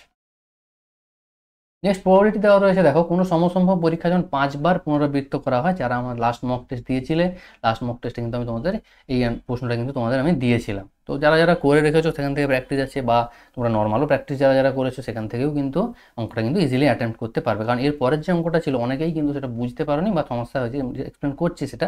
আগে দেখো এটা আমাদের বইতেই দেওয়া রয়েছে উদাহরণে, তাহলে আমাদের প্রথম কাজ কি হবে না, প্রথমে যে দ্বিপদ বিভাজনের দুটি প্যারামিটার এন আর পি হবে এই কথাটা কিন্তু তোমাদের লিখতে হবে। অনেকে সেটা মিসিং হয়ে যায়, কারণ ওটা আমাদের বলা নেই। কারণ এবারে সেই এন এর মানই কত বলা আছে, 5 বলা আছে, কারণ বার্নৌলিস ট্রায়ালসে বলাই রয়েছে এন যতবার পুনরাবৃত্তি হবে তার সংখ্যা, এনে 5 বার পুনরাবৃত্ত করা হয়েছে, তো এন ইকুয়াল টু 5। কিন্তু সেই এন আর পি কি সেটা কিন্তু বলতে হবে, কি না সে দ্বিপদ বিভাজনের দুটো প্যারামিটার, এটা কিন্তু অনেকেই মিসিং করে যায়, বেসিক লজিক। তাহলে মধ্যক আমরা কি বলতে পারি, এনপি, আর ভেদ মান হচ্ছে যে এনপি কিউ, যেন কিউটা কি না 1 মাইনাস পি, বা কেউ লিখতে পারো পি প্লাস কিউ সমান 1, সেটাও লিখতে পারো। প্রদত্ত কি দেওয়া রয়েছে না এনটা 5 দেওয়া হয়েছে, কারণ 5 বার পুনরাবৃত্ত করা হয়েছে, আর ভেদমান ও মধ্যকের সমষ্টি অর্থাৎ এনপি প্লাস এনপি কিউ সেটা দেওয়া আছে 1.8। এবার আমাদের ক্যালকুলেট করা হচ্ছে NP plus NP Q, N প্রথম কমন গেল, পি প্লাস পি কিউ, এনটা কত 5 বসিয়ে দিয়ে ডান দিকে ডিভাইড করে দেওয়া হয়েছে, ক্যালকুলেট করলে 9 আর 25 আসছে। এবার বাঁ দিকে কি করা হলো না, যেহেতু পি কিউ দুটো ভেরিয়েবল আছে, দুটো ভেরিয়েবলে ক্যালকুলেট করা পসিবল নয়, সেই জন্য চেঞ্জ করে যে কোনো একটার আকারে লেখা হলো। সহজ কি না, কিউকে চেঞ্জ করে 1 মাইনাস পি যেহেতু লিখে রেখেছি এটা বসাতে পারো, কেউ পিকে চেঞ্জ করে 1 মাইনাস কিউ করতে পারো, তাতেও কোনো সমস্যা নেই। দিলে পি এর একটা কোয়াড্রেটিক ইকুয়েশন বা দ্বিঘাত সমীকরণ আসবে, সেখান থেকে আমরা মিডল টার্ম করা পসিবল। যারা মনে করছে যে মিডল টার্ম করতে পারবো না, সিদ্ধার্থের জন্য হবে, কোনো সমস্যা নেই। যেহেতু পি এর দুটো মান আসছে, দুটো মান একটু ভালো করে যদি খেয়াল করে দেখো, একটা মান 1/5 এবং অপর মান 9/5। এবার প্রশ্ন হচ্ছে পিটা কি না, পিটা হচ্ছে সফলতার সম্ভাবনা। সফলতার সম্ভাবনা তার মানে আলটিমেট তো সম্ভাবনা, তাহলে একটা সম্ভাবনার মান কি কখনো একের থেকে বড় হতে পারে, সম্ভব নয়। সেই জন্য 9/5 হলো কি একের থেকে বড়, নিয়ারলি 2 এর কাছাকাছি। তাহলে আমরা সেখান থেকে ক্লিয়ারলি বলতে পারি কি না, পি এর ভ্যালু যেহেতু আমাদের laser equal to 1 greater equal to 0, তার মানে আমরা কি সেটা 9 এর 5 কিন্তু হতেই পারে না, অসম্ভব। তার মানে পি এর অনলি পসিবল ভ্যালু কি না 1 এর 5। পি যদি 1 এর 5 হয়, আমাদের কিউ কত হবে 1 মাইনাস পি, 4 এর 5। তাহলে দ্বিপদ বিভাজনটা কি হবে না, দ্বিপদ বিভাজনের সূত্র আছে যে পি অফ এ অর্থাৎ এক্স বার সাফল্য সমান N C X P to the power X Q to the power N minus X. এবার এন ইকুয়াল টু 5 আমাদের বলা ছিল, পি কিউ আমরা এখন বের করে ফেললাম, তাহলে দ্বিপদ বিভাজনটা কি হবে, P x equal two 5cx into 1/5 two the power x into 4/5 two the power P minus x, 5 minus X. এবার প্রশ্ন হচ্ছে এক্সটা অনেক সময় লিখতে ভুল হয়ে যায়, যে এক্সটা কোথা থেকে কোথা পর্যন্ত আমাদের রান করবে না, যেহেতু এন এর ভ্যালু 5 অর্থাৎ হাইয়েস্ট এক্স এর ভ্যালু 5 হতে পারে, মিনিমাম কত না মিনিমাম 0, অর্থাৎ কোনো 0 মানে কি যখন একটিও সাফল্য আসেনি তখন হচ্ছে এক্স এর ভ্যালু 0, তার মানে 0 থেকে 5 পর্যন্ত যে এক্স এর ভ্যালু হতে পারে সেটাও কিন্তু তোমাদের বলে দিতে হবে, কারণ এখানে দ্বিপদ বিভাজনটা চেয়েছে ক্লিয়ারলি মেনশন থাকতে হবে। নেক্সট প্রবলেমটি দিয়েছে যে এ চাইছে বি কে মারতে বা আঘাত করতে, আর বি আর সি দুজনেই চাইছে যে এ কে আঘাত করতে, এবং প্রত্যেকের যে আঘাত করার যে সম্ভাবনা যে শর্ত অনুযায়ী বলে দেওয়া আছে 2 এর 3 1 এর 2 এবং 1 এর 3। এবার প্রশ্নটা বলা হয়েছে যে যদি এ আঘাতপ্রাপ্ত হয় অর্থাৎ এ ওন্ডেড হয়েছে সেটা আমাদের বলা আছে, এবং আঘাতটি বি করবে কিন্তু সি করতে না পারার সম্ভাবনা আমাদের বের করতে হবে। পরিষ্কার ভালো করে প্রশ্নটা কিন্তু এখানে বুঝতে হবে যে এখানে এ কিন্তু কাউকে আঘাত করছে না, যদিও সম্ভাবনাতে আমাদের দেওয়া রয়েছে এ এর আঘাত করার সম্ভাবনা 2 এর 3, এটা দেওয়া রয়েছে, কিন্তু আমাদের সেটা হচ্ছে কাউকে আঘাত করছে না, এ কিন্তু নিজে আঘাতপ্রাপ্ত হচ্ছে। তাহলে এ নিজে আঘাতপ্রাপ্ত হচ্ছে মানে কি না ওকে বিও আঘাত করতে পারে, সিও আঘাত করতে পারে, যে কেউ আঘাত করতে পারে, কারণ প্রশ্নতেই বলা আছে যে বি ও সি দুজনেই চাইছে একে আঘাত করতে। তাহলে এবার উত্তরটা চাইছে যে এ আঘাতপ্রাপ্ত হয়েছে এটা দেওয়া আছে, এবং বের করতে হবে কি না সেই আঘাতটা বি করবে কিন্তু সি পারবে না, এই জিনিসটা আমাদের চেয়েছে। কারণ একে তো আঘাত বিও করতে পারে সিও করতে পারে, চাওয়া হয়েছে এ বি করবে কিন্তু সি পারবে না, স্ট্রিক্টলি মেনশন করা আছে যে কোন কেসটা যে বি পারবে সি পারবে না, তার প্রবাবিলিটি আমাদের বের করতে হবে। তাহলে ডেফিনেটলি এটা বেজ নয়, এটা একটা কন্ডিশনাল প্রবাবিলিটি কি দেওয়া রয়েছে না, দেখো এ এর আঘাতপ্রাপ্ত হওয়ার ঘটনা ধরে নিচ্ছি আমি A1, কারণ তোমাদের বারবার বলেছি যে এবিসি কিন্তু ব্যক্তির নাম, কখনোই পিএ পিবি পিসি এটা কিন্তু লেখা যাবে না। তাহলে তাদের আঘাতপ্রাপ্ত হওয়া বা আঘাত করা তার ঘটনাগুলোকে ধরে নিতে হবে নতুন কোনো নোটেশন দ্বারা। তাহলে এর আঘাতপ্রাপ্ত হওয়ার ঘটনা হচ্ছে A1, কেউ এটাকে এক্সও ধরতে পারো, কোনো সমস্যা কিন্তু নেই, কিন্তু বেজ লাগবে না, তবে এক্স ধরো না ধরো কিছু যায় আসে না। আর বি এর আঘাত করার ঘটনা আর সি এর আঘাত করার ঘটনা হচ্ছে B1 আর C1। এবারে সাফিক্সে 1 দিয়েছি যাতে বুঝতে সুবিধা হয় যে বি এর সেন্স আর সি এর সেন্স কাজ করছে, কেউ এটা capital X capital Y capital Z এগুলো ধরতে পারো, কোনো সমস্যা কিন্তু তাতে নেই, এটা আমাদের বুঝতে সুবিধা হয়। তাহলে আমাদের নির্ণয় করতে হবে কি না, বলা হচ্ছে এ আঘাতপ্রাপ্ত হবে অর্থাৎ A1 ঘটনা ঘটবে, আগে বলে দেওয়া আছে তার রেসপেক্টে বি আঘাত করতে পারবে কিন্তু সি পারবে না, তার মানে B1 পারবে ইন্টারসেকশন সি পারবে না, মানে C1 কমপ্লিমেন্ট, এটা আমাদের বের করতে হবে। মাঝে ইন্টারসেকশন কেন, কারণ দুটো ঘটনাকে একসাথে হোল্ড করতে হবে, বি পারবে সি পারবে না। যদি আমরা ইউনিয়ন দিতাম তাহলে কি হতো যে B1 ইউনিয়ন C1 কমপ্লিমেন্ট, তার মানে কি হতো তখন যে B1 আঘাত করতে পারে C1 নাও পারতে পারে বা কেউ না আঘাত নাও করতে পারে, কিন্তু আমাদের সেরকম কন্ডিশন চাইনি, আমাদের চেয়েছে বি পারবে সি পারবে না, স্ট্রিক্টলি মেনশন করা আছে এবং দুটোই হোল্ড করতে হবে, তাহলে ইন্টারসেকশন দিতে হবে দুটো ঘটনা একসাথে। এবার কন্ডিশনাল প্রবাবিলিটির সূত্র কি আছে না, উপরে কি হয়ে যায় সবগুলোর ইন্টারসেকশন হয়ে যায় আর নিচে হয়ে যায় নিচেরটা প্রবাবিলিটি। তাহলে উপরে সবগুলোর ইন্টারসেকশনের অর্থ কি না, A1 intersection B1 intersection C1 complement, তার মানে কি এ আঘাতপ্রাপ্ত হবে এবং সেই আঘাতটাকে বি করতে পারবে, সি পারবে না। তাহলে এর প্রবাবিলিটি আমরা কিভাবে বের করব? এইখানে ভুলটা যেটা হয়, অনেকে কি করে বসে যে স্বাধীন ঘটনা যেহেতু P of A1 into P of B1 into P of C1 complement, এইটাকে বের করে বসে। পি অফ A1 কি করে পাবো না, এই তো স্যার 2 এর 3 দেওয়া রয়েছে এটাই, কিন্তু আমি A1 ঘটনাটা কি একটু ভালো করে দেখো তো, এ এর আঘাত প্রাপ্ত হওয়ার, আঘাত করার নয়, পরিষ্কার? এখানে যে 2 এর 3 দেওয়া রয়েছে এটা সেটা এ এর আঘাত করার, আমরা চেয়েছি কি এ এর আঘাতপ্রাপ্ত হওয়ার, তার মানে এই যে A1টা ইন্টারসেকশনের সাথে রয়েছে এটা দ্বারা কি বোঝাবে যে এ আঘাতপ্রাপ্ত হয়েছে সেই সেন্সটাকে বোঝাচ্ছে, কিন্তু এর প্রবাবিলিটি আমাদের জানাও নেই এবং সেটা আমাদের প্রয়োজনও নেই, কারণ এ আঘাতপ্রাপ্ত হচ্ছে সেই সেন্সটা হচ্ছে আর কি ঘটছে এবং B1 ঘটছে, B1 ঘটছে মানে কি বি আঘাত করেছে এটা ঘটেছে, আর C1 কমপ্লিমেন্ট ঘটেছে তার মানে সি আঘাত করতে পারেনি এটা ঘটেছে। তার মানে ঘটনা কিন্তু দুটো ঘটেছে, যে বি আঘাত করতে পেরেছে এবং সি পারেনি আঘাত করার সেন্স থেকে, এবং সেটা কাকে আঘাত করেছে না এ কে আঘাত করেছে। তার মানে এই তিনটে ঘটনা দ্বারা এই তিনটে জিনিস কিন্তু বোঝা যাচ্ছে, এখানে কিন্তু এটা নয় যে এ আঘাত করছে এই পি অফ A1 কেউ 2 এর 3 দুম করে বসিয়ে দিলে, এটা কিন্তু একেবারেই নয়, পরিষ্কার? তাহলে এখান থেকে আমরা কি বলতে পারি যে বি এর আঘাত করা আর সি এর না করার ঘটনাটা এখানে শুধু তার প্রবাবিলিটি হবে। এবার বি এর আঘাত করা সি এর আঘাত করা যেহেতু পরস্পর স্বাধীন ঘটনা, তাই তাদের ইন্টারসেকশনের প্রবাবিলিটি আলাদা আলাদা করে প্রবাবিলিটি গুণফলের সাথে সমান হবে। তাহলে পি অফ B1 কত না, বলেই দেওয়া আছে পি অফ B1 হচ্ছে হাফ, তাহলে P1 হাফের ভ্যালু বসানো হলো। আর p of C1 complement, p of C1 কত না 1 এর 3 বলা আছে, তার কমপ্লিমেন্ট কত হবে 1 মাইনাস 1 এর 3 মানে 2 এর 3, 2 ক্যান্সেল আউট হয়ে গেলে 1 এর 3। আশা করছি সবার বোঝা গেল। নেক্সট কি না, নিচের প্রবাবিলিটি বের করতে হবে পি অফ A1, এই জায়গাটাও একটু বোঝার আছে। পি অফ A1 মানে কি, A1 ধরেছিলাম যে এ এর আঘাত প্রাপ্ত হওয়ার ঘটনা, তাহলে এ কে যে আঘাত করেছে সেই আঘাতপ্রাপ্ত হয় কি করে না, কন্ডিশনে বলা আছে এ আঘাতপ্রাপ্ত তখনই হবে যদি বি আর সি আঘাত করে, তাহলে এ এর আঘাতপ্রাপ্ত হওয়ার ঘটনা অথবা বি ও সি এর আঘাত করার ঘটনা দুটো একই কথা, হ্যাঁ কিনা এই জিনিসটা তোমরা একটু বুঝে দেখো। তার মানে আমাদের এ এর আঘাতপ্রাপ্ত হওয়ার ঘটনার সম্ভাবনা সমান বি আর সি এর আঘাত করার ঘটনা। এবার B1 ইউনিয়ন C1 কেন, B1 ইন্টারসেকশন C1 নয় কেন? কারণ ইউনিয়নের মধ্যে কি থাকে একটু ভাবো, আমাদের বের করতে হবে এ এর আঘাতপ্রাপ্ত হওয়া, তাহলে এ এর আঘাতপ্রাপ্ত হওয়া মানে কি শুধু বি আঘাত করতে পারে, শুধু সি আঘাত করতে পারে, অথবা বি সি দুজনেই আঘাত করতে পারে। অর্থাৎ এই যে B1 আর বি আর সি এর আঘাতপ্রাপ্ত হওয়ার ক্ষেত্রে শুধু বি শুধু সি বা তাদের ইন্টারসেকশন পোর্শনটাও হতে পারে, অর্থাৎ আলটিমেট বলতে গেলে পুরোটা B1 ইউনিয়ন C1 এই দুটো কেস হতে পারে, সেই জন্য P of B1 union C1। এবার কেউ যদি এক্সপ্রেসলি চাই বের করতে পারো যে শুধু বি এর আঘাত করা শুধু সি এর আঘাত করা এবং একসাথে আঘাত করা, তাহলেও কিন্তু অ্যান্সারটা সেম আসবে। যারা বুঝতে পারবে তারা ইউনিয়ন ডাইরেক্ট অ্যাপ্লাই করবে, সেখান থেকেও সেম অ্যান্সার আসবে, সমস্যা নেই। তাহলে এ এর আঘাতপ্রাপ্ত হওয়া সমান বি আর সি এর একত্রে আঘাত করার ঘটনা, P of B1 union C1 এর ফর্মুলা বসিয়ে দিলাম, B1 plus P of C1 minus intersection, এবার যেহেতু স্বাধীন ঘটনা ইন্টারসেকশন পার্টটা ইনটু হয়ে যাবে, ক্যালকুলেট করলে আসছে 2 এর 3। এবার আমাদের ফর্মুলা যেটা লিখেছি সেই অনুযায়ী ভ্যালু বসিয়ে দাও, 1 এর 3 বাই 2 এর 3 সমান হাফ হয়ে যাবে উত্তর। এটা কিন্তু অনেকের কনসেপচুয়ালি এরর হতে পারে, তো জায়গাটা একটু মিলিয়ে নাও সব ঠিক হয়েছে কিনা যারা যারা করেছো। নেক্সট দেখো আমাদের এলপিপি বলা রয়েছে একজন অসুস্থ ব্যক্তির পক্ষে কমপক্ষে 4000 একক ভিটামিন এ, 50 একক খনিজ এবং 1400 ক্যালোরি শক্তি থাকা প্রয়োজন। দুই প্রকার খাদ্য এ ও বি পাওয়া যায়, প্রতি একক এ খাদ্যের দাম 4 টাকা, বি খাদ্যের দাম 3 টাকা। প্রতি একক এ খাদ্যে 200 একক ভিটামিন এ, 1 একক খনিজ, 40 ক্যালোরি শক্তি আছে। একইভাবে বি এর ক্ষেত্রে ভিটামিন খনিজ এবং ক্যালোরি পরিমাণটা বলা আছে। এমন একটা এলপিপি ফর্ম করতে হবে যাতে তার খাবারের জন্য সব থেকে কম খরচ হয়, মিনিমাম কস্টিং যাতে আসে, তার জন্য একটা এলপিপি ফর্ম করতে হবে।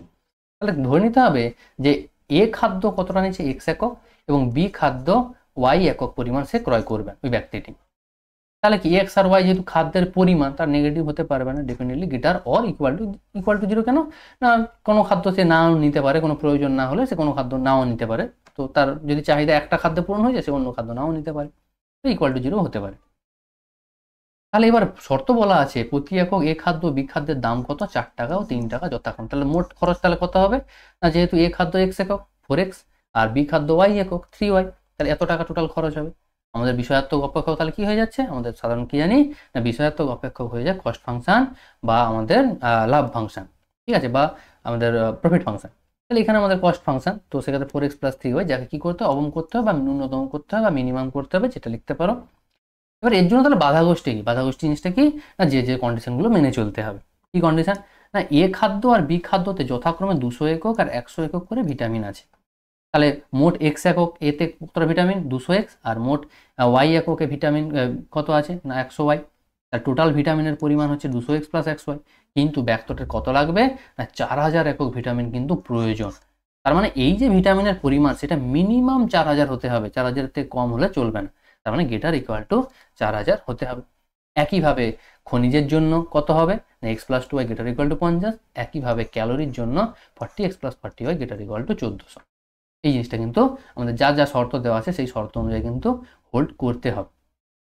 তার মানে লাস্টের লাইন কি, লাস্টে পুরো জিনিসটাকে সাজিয়ে লিখতে হবে। অতএব রৈখিক প্রোগ্রামভিত্তিক সমস্যাটি হলো জেড, যার মান অবম করতে হবে। যখন বাধা গোষ্ঠী হলো, এখানে কেউ বাধা গোষ্ঠী না লিখে যদি কেউ শর্ত সাপেক্ষ লেখো তাহলেও কোনো সমস্যা নেই, কিন্তু কিছু একটা লিখতে হবে। শর্ত সাপেক্ষ কি কি না, যে 3টে কন্ডিশন দেওয়া আছে, এবং অবশ্যই এই নন নেগেটিভ কন্ডিশনটা লিখতে হবে। অনেকে ভুল করে নন নেগেটিভ কন্ডিশনটা ছেড়ে যাও, এই জিনিসটা তোমাদের যেন ভুল না হয়, সেটা কিন্তু তোমরা আশা করছি ভুল করোনি কেউ, ঠিক আছে।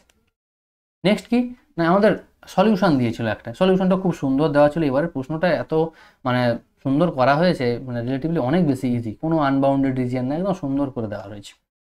দেখো এক্ষেত্রে ছক কাগজের প্রয়োজন নেই, তার মানে তোমাদের হাতে আঁকতে হবে। হাতে আঁকার জন্য প্রত্যেকটা অসমীকরণের তুল্য সমীকরণ তোমাদের বের করে ফেলতে হবে। এবার হাতে আঁকার জন্য বেস্ট টেকনিক কি, ছেদিতাংশ আকারে প্রকাশ। তার মানে x/50 + y/50 = 1। একইভাবে x/80 + y/40 = 1, এবং লাস্টেরটা x/10 + y/20 = 1। এইভাবে চলে আসবে। তাহলে সেই অনুযায়ী ছেদিতাংশ আকারে তোমরা মোটামুটি একটা রাফলি 10 এর মাল্টিপুল নিলেই হবে, কারণ দেখো প্রত্যেকটা ভ্যালু দেখো নিচে যা যা আছে সব 10 এর মাল্টিপুল আছে, 10 এর মাল্টিপুল ভ্যালু নিয়ে তোমরা কেটে নেবে। কেটে নেওয়ার পর প্রত্যেকটা ছক প্লট হয়ে গেল। এবার প্রশ্ন হচ্ছে প্রত্যেকটা ছক প্লট হওয়ার পর নেক্সট কাজ কি না, আমাদের ইনইকুয়ালিটি অনুযায়ী অ্যারো দিয়ে ওই কার্যকারী অঞ্চলটা খুঁজে বের করা।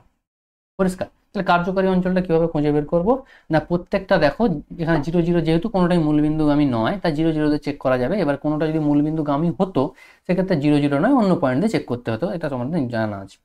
প্রথমটার ক্ষেত্রে দেখো যদি 0 0 বসাই, তাহলে 0 ≤ 50 স্যাটিসফাই করছে, তার মানে মূলবিন্দুর দিকে হবে। প্রথমটা কোনটা, এই রেড কালারের যে লাইনটা ওটা, তাহলে মূলবিন্দুর দিকে দেখো অ্যারো দেওয়া হয়েছে। দ্বিতীয়টাও দেখো 0 ≤ 80 স্যাটিসফাই করছে, এটাও দেখো মূলবিন্দুর দিকে দেওয়া রয়েছে, এটা হচ্ছে ব্লু কালারের লাইন। এবং 2x + y এটা হচ্ছে 0 > 20, যেটা স্যাটিসফাই করছে না, এই জন্য গ্রিন কালারেরটা মূলবিন্দুর বিপরীতে দেওয়া হয়েছে। তার মানে আলটিমেট আমাদের রিজিয়ন কোনটা না, এই যে ABCDE এই রিজিয়নটা যেটাকে মার্ক করেছি, এই রিজিয়নটা হচ্ছে আমাদের কার্যকারী অঞ্চল। কিন্তু কার্যকারী অঞ্চলের আমাদের কি কি প্রয়োজন না, এই যে প্রান্তবিন্দুগুলি, এই প্রান্তবিন্দু বা প্রান্তিকী বিন্দু বা সেই শীর্ষবিন্দু, সেগুলো কিন্তু আমাদের প্রয়োজন। পাবো কি করে না, এই প্রান্তবিন্দুগুলি যেভাবে তৈরি হয়েছে সেই সমীকরণগুলোকে সমাধান করলে পাবো। সেই জন্য কি করা হয়েছে, এই 1 2 3 প্রত্যেকটাকে আমাদের সমাধান করা হয়েছে। যেমন এই প্রান্তবিন্দুর মধ্যে সমাধানের কোন এই সি পার্টটা রয়েছে, সি পার্টটা কি হতে রয়েছে না, রেড লাইন আর ব্লু লাইনের ছেদবিন্দু। রেড লাইন কত না 1 আর ব্লু লাইন 2 নম্বর, তার 1 2 কে সমাধান করলে যেটা পাবো সেটাই আমাদের হচ্ছে ওই ছেদবিন্দু। একইভাবে এই বি বিন্দুটা পাবো কি করে না, বি বিন্দুটা দেখো 1 নম্বর লাইন এক্স অক্ষকে যেখানে ক্রস করেছে সেটাই বি বিন্দু। এক্স অক্ষকে ক্রস করলে ওয়াই এর ভ্যালু 0 বসাতে হয়, তাহলে y0 বসিয়ে দাও 1 নম্বর সমীকরণে। 1 নম্বর সমীকরণে y0 বসাও, দেখো x = 50 আসবে।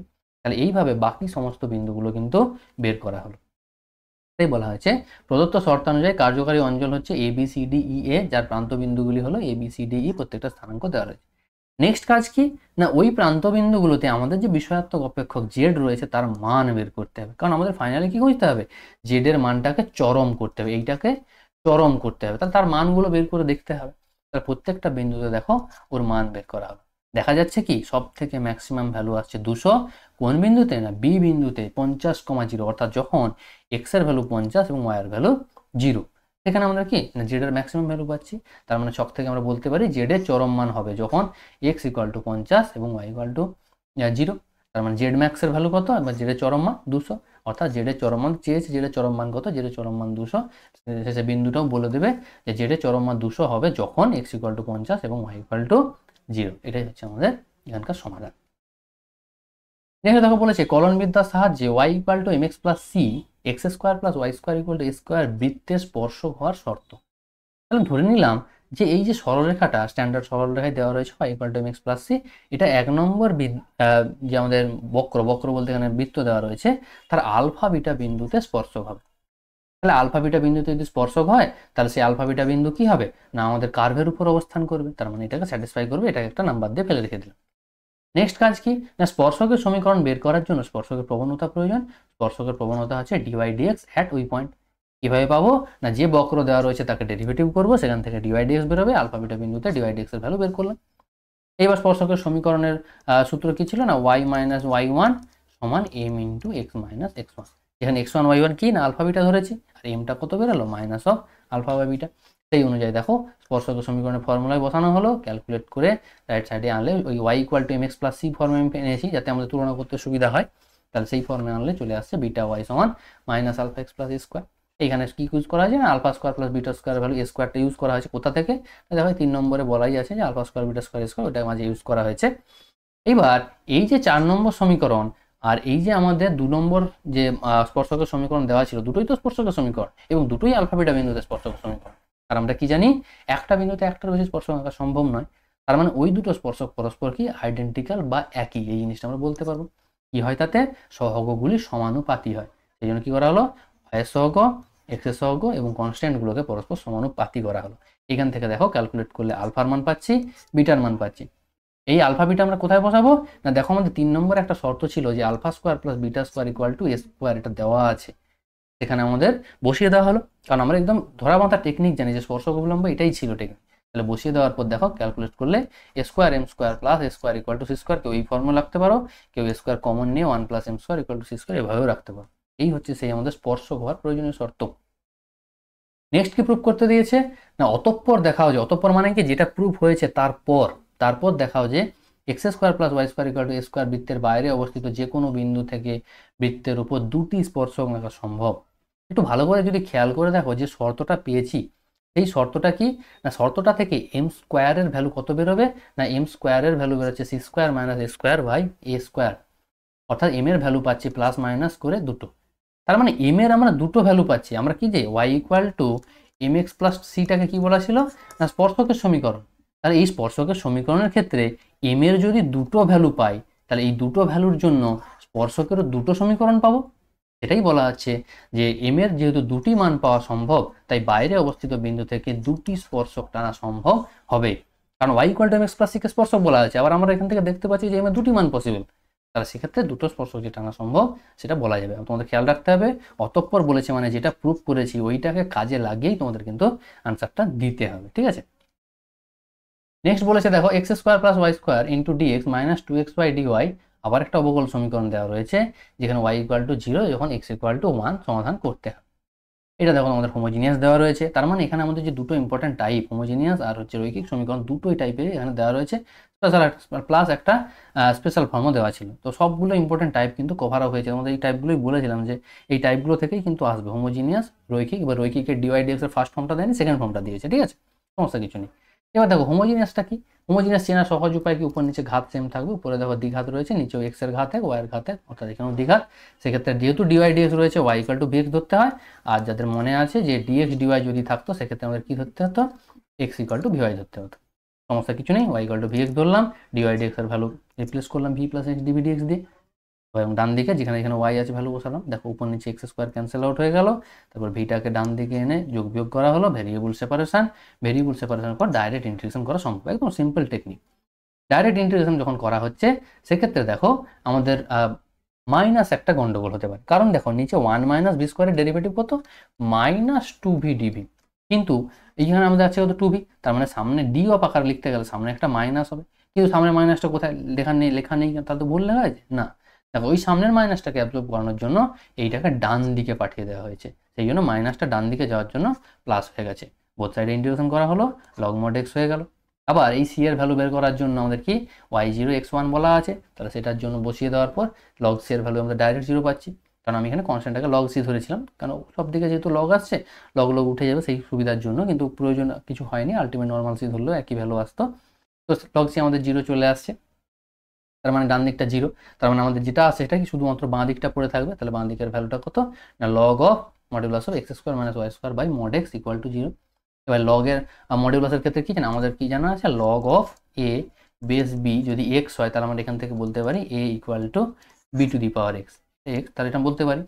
ঠিক আছে, তাহলে এখানে লগের কিছু নেই, মানে আমরা অলওয়েজ জানি বেসটা ই থাকবে, তার মানে e to the power zero, e to the power zero মানে 1 সমান এটা। এবার অনেকে কি করে, এখানে ডাইরেক্ট মডিউলাসটা তুলে দিয়ে উত্তরটাকে করে দেয় x square minus Y square equal to x, আর নিচে এক্স কোনাকুনি গুণ করলে 1, তাদের ক্ষেত্রে কিন্তু নাম্বার কেটে যেতে পারে, কারণ এক্সটা যে পজিটিভ বা এক্স স্কোয়ার যে ওয়াই স্কোয়ার থেকে বড় সেটা তো আমরা জানি না, কিন্তু ভ্যালুটা কোথায় ছিল না লগের ভেতর ছিল, আর লগের ভেতর কখনোই ঋণাত্মক ভ্যালু হতে পারে না। কিন্তু এখানে আমাদের কন্ডিশনকে বলা আছে যে X square greater than Y square, বলা নেই, বা এমনটা কি বলা আছে এক্স গ্রেটার দেন জিরো, সেটাও বলা নেই। তাহলে আমরা কি করে বলবো এই মডের ভেতর যেটা আছে সেটা পজিটিভ, বলা সম্ভব নয়।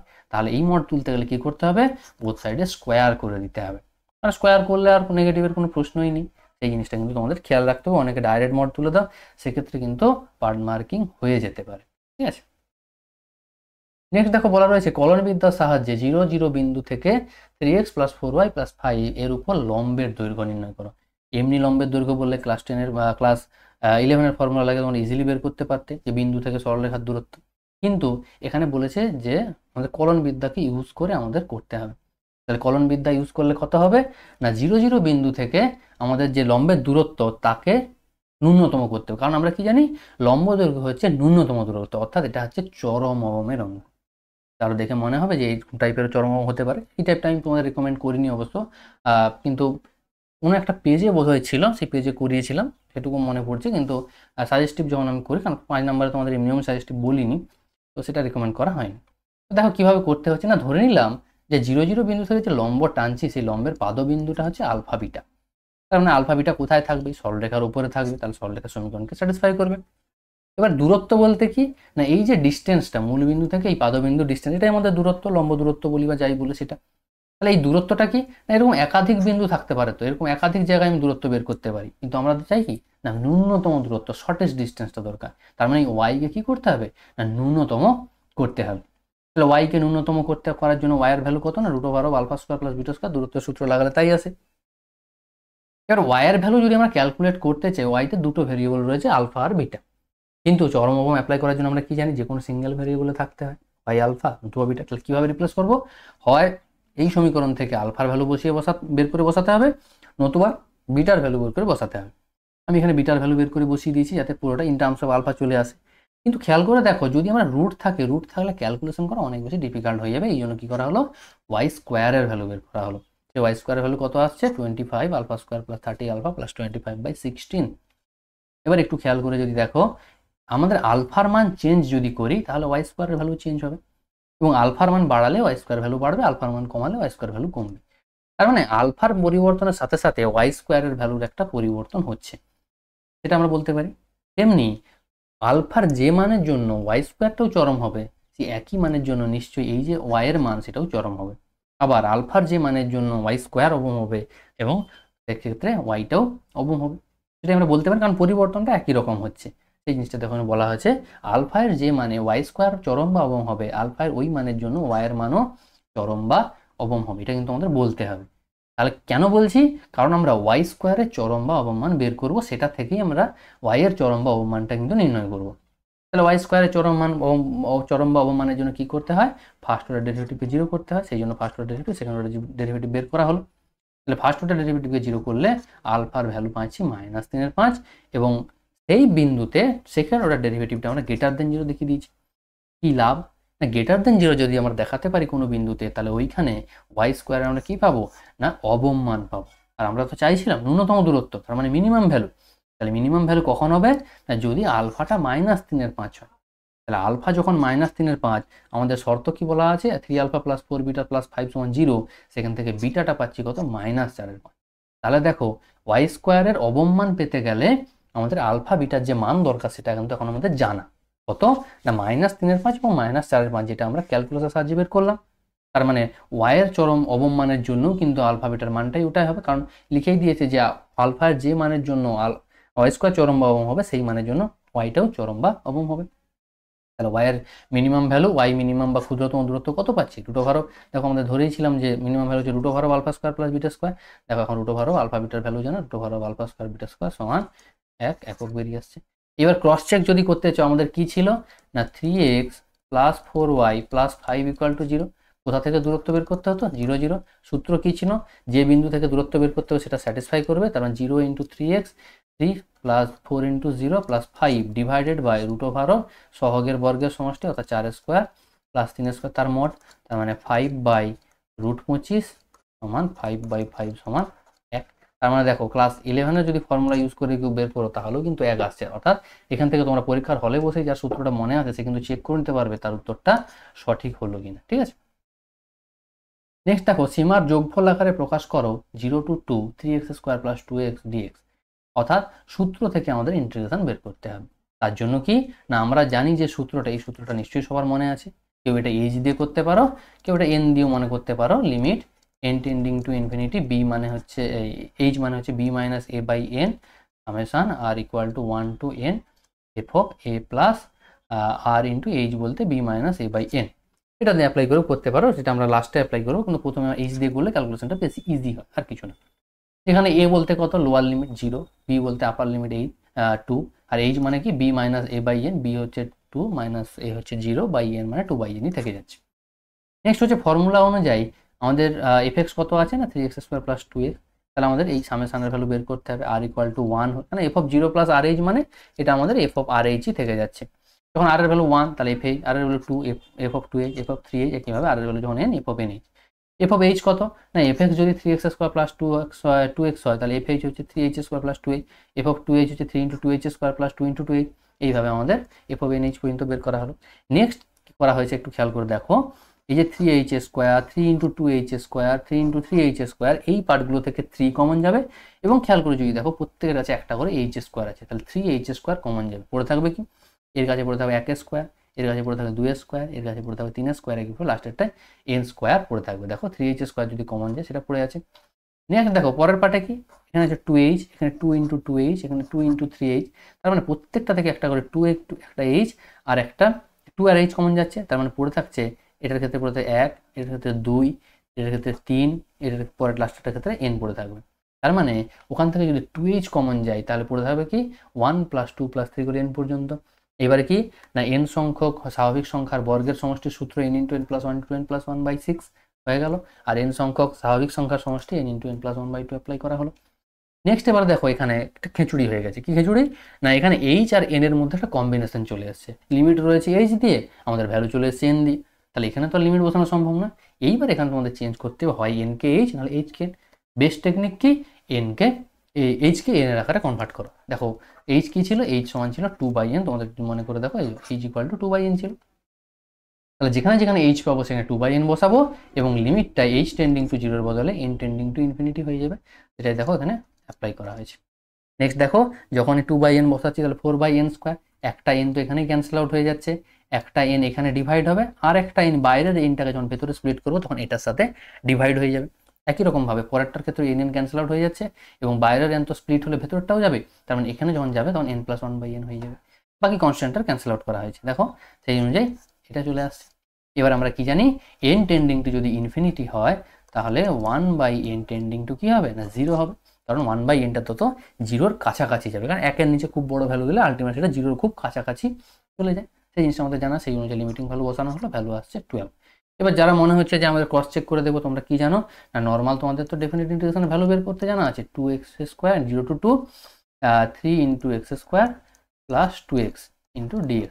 এটার ইন্টিগ্রেশন ভ্যালু বের করতে জানা আছে কত হবে X cube plus x square, upper limit lower limit 0 to 2 বসিয়ে দেবে, বসালে কত হবে 2 এর কিউব মানে 8 প্লাস 2 এর স্কোয়ার মানে 4, তাহলে 8 4 12। দেখো এক্ষেত্রে তোমাদের 12 আসবে, তার মানে তোমরা নিজেরাও চাইলে কিন্তু ক্রস চেক করে নিতে পারতে যে তোমাদের অ্যান্সার ঠিক আছে। আশা করি সবাই ঠিক করেছো। নেক্সট ভেক্টর দেওয়া আছে, দেখো একটা বিন্দুগামী এবং প্রদত্ত দুটো সরলরেখার প্রত্যেকটির উপর লম্ব সরলরেখার সমীকরণ। তাহলে একটা বিন্দুগামী দেওয়া রয়েছে আর সরলরেখার সমীকরণ বের করতে বলে আমরা কি ধরে নিলাম যে বিন্দুগামী মানে এক্স, সূত্র কি আছে না সূত্র জানা আছে x minus x one by a, y minus Y one by b, z minus z one by c. যেখানে x one Y one z one কি না যে বিন্দুগামী, আর এবিসি কি রিপ্রেজেন্ট করে তার ডিআরএস কে রিপ্রেজেন্ট করে দ্বিগুণপাত। ধরে নিলাম কারণ বিন্দু জানা, বিন্দু দিয়ে ধরে নিলাম নিচটা ডিআরএস যেটা আমাদের বের করতে হবে। তাহলে এবিসি হলো সরলরেখাটার দ্বিগুণপাত বা ডিআরএস। এবার বলেছে যে 3 নম্বর সরলরেখা 1 আর 2 দুজনের উপর লম্ব। কি লাভ তাতে? না আমরা জানি দুটো সরলরেখা যদি পরস্পর লম্ব হয় তাদের দিক অনুপাতগুলির গুণফলের সমষ্টি 0 হয়। তার মানে এর দিক অনুপাত হচ্ছে 2, 1, 3 আর এর হচ্ছে এ বি সি, এদের গুণফলের সমষ্টি কত হবে? 0। তার মানে 2a + b + 3c = 0।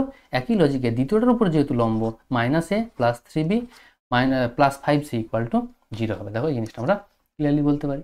এবার আমাদের প্রয়োজন কি? এবিসির মান দরকার, বজ্রগুণন পদ্ধতি অ্যাপ্লাই করা হলো। বজ্রগুণন করলে আমাদের আসছে a/-4, b/-13, c/7। এবার কেউ যদি মনে করো এটা ইকুয়াল টু কেউ ধরতে পারো, সবসময় চেষ্টা করবে কি না যাতে সব থেকে কম পরিমাণ নেগেটিভ নাম্বার থাকে। এখানে দেখো দুটো নেগেটিভ, কিন্তু অল ওভার যদি সবাইকে একটা মাইনাস দিয়ে গুণ করে দিই তাহলে একটা নেগেটিভ আসে। তো সেটা চেষ্টা করা হয়েছে, একটা নেগেটিভ এনে সেটাকে কে হিসাবে ধরে নেওয়া হয়েছে। তাহলে a=4কে, b=13কে, c=-7কে হয়ে যাচ্ছে। অতএব নির্ণয় সরলরেখা সমীকরণে এবিসির ভ্যালু বসিয়ে দেওয়া হলো। অল ওভার আমরা কি জানি, নিচ থেকে কে ক্যান্সেল আউট হয়ে যাবে, কারণ আমরা যখন কে ধরি তখন কেটা অবশ্যই নট ইকুয়াল টু 0 থাকে। তাহলে সেখান থেকে আমরা ক্লিয়ারলি বলতে পারি এই হচ্ছে আমাদের নির্ণয় সমীকরণ। সমতলের যে অঙ্কটা দেওয়া রয়েছে -1, -1, 2 বিন্দুগামী এবং প্রদত্ত দুটি সমতলের উপর লম্ব, একই টাইপের অঙ্ক দেওয়া রয়েছে। আমরা কি জানি, কোনো বিন্দুগামী সমতলের সমীকরণ কি হয়? a × x - x1, y × y - y1 + z × z - z1। পরিষ্কার? তাহলে সেই অনুযায়ী সমতলের সমীকরণে বসিয়ে দেওয়া হলো, যেখানে এবিসি কি নির্দেশ করে। আবারও মনে করে দিই তোমাদের, এবিসি কিন্তু সমতলের ডিআরএস নয়, সমতলের উপর যে লম্ব তার ডিআরএস বা তার দিক অনুপাত সমান। এবার সমতলটা যেহেতু প্রদত্ত যে দুটো সমতল রয়েছে তাদের উপর লম্ব, তাহলে সমতলের উপর যে লম্ব রয়েছে তারাও পরস্পর লম্ব হবে, তার মানে তাদের দিক অনুপাতগুলি গুণফলের সমষ্টি 0 হবে। সেম বজ্রগুণন পদ্ধতিতে ক্যালকুলেট করে, যেহেতু এটা তিনটেতেই নেগেটিভ রয়েছে তাহলে অল ওভার নেগেটিভ আমি ক্যান্সেল আউট করে দিতে পারি। এবিসি এর ভ্যালু 5কে, 9কে, 11কে ধরে নিলাম। আবার দেখো যে সমীকরণ ছিল 1 নম্বর, সেখানে এবিসি এর ভ্যালু বসিয়ে দাও, অল ওভার কে কমন গিয়ে ক্যান্সেল আউট হয়ে যাবে। এখানেও তোমাদের ধরতে হবে কে নট ইকুয়াল টু 0। তাহলে কে ক্যান্সেল আউট হয়ে গেলে তারপর সিম্পল ক্যালকুলেশন করলে দেখো আমাদের সমতলের যে নির্ণয় সমীকরণ সেটা কিন্তু চলে আসছে। ঠিক আছে, এই ছিল তোমাদের মোটামুটি যারা তোমরা যারা এই যে দিয়েছো তাদের যে প্রশ্নপত্র ছিল তার অ্যান্সারগুলো কিন্তু ডিসকাস করে দেওয়া হলো। তোমরা আশা করি যারা যারা শেষ পর্যন্ত ভিডিওটা দেখলে, ম্যাচ করালে, তারা আমাদের কমেন্ট বক্সে জানাও যে তোমাদের মোটামুটি টোটাল করলে এখন কত হচ্ছে। কারণ এখন তোমরা জেনে গেছো যে কার উত্তর কী হবে বা তোমরা কীভাবে কি লিখে এসছো সেই অনুযায়ী কত নাম্বার আসতে পারে। তোমরা অবশ্যই আমাকে কমেন্ট করে জানাও যে তোমাদের কত আসছে মোটামুটি। ঠিক আছে।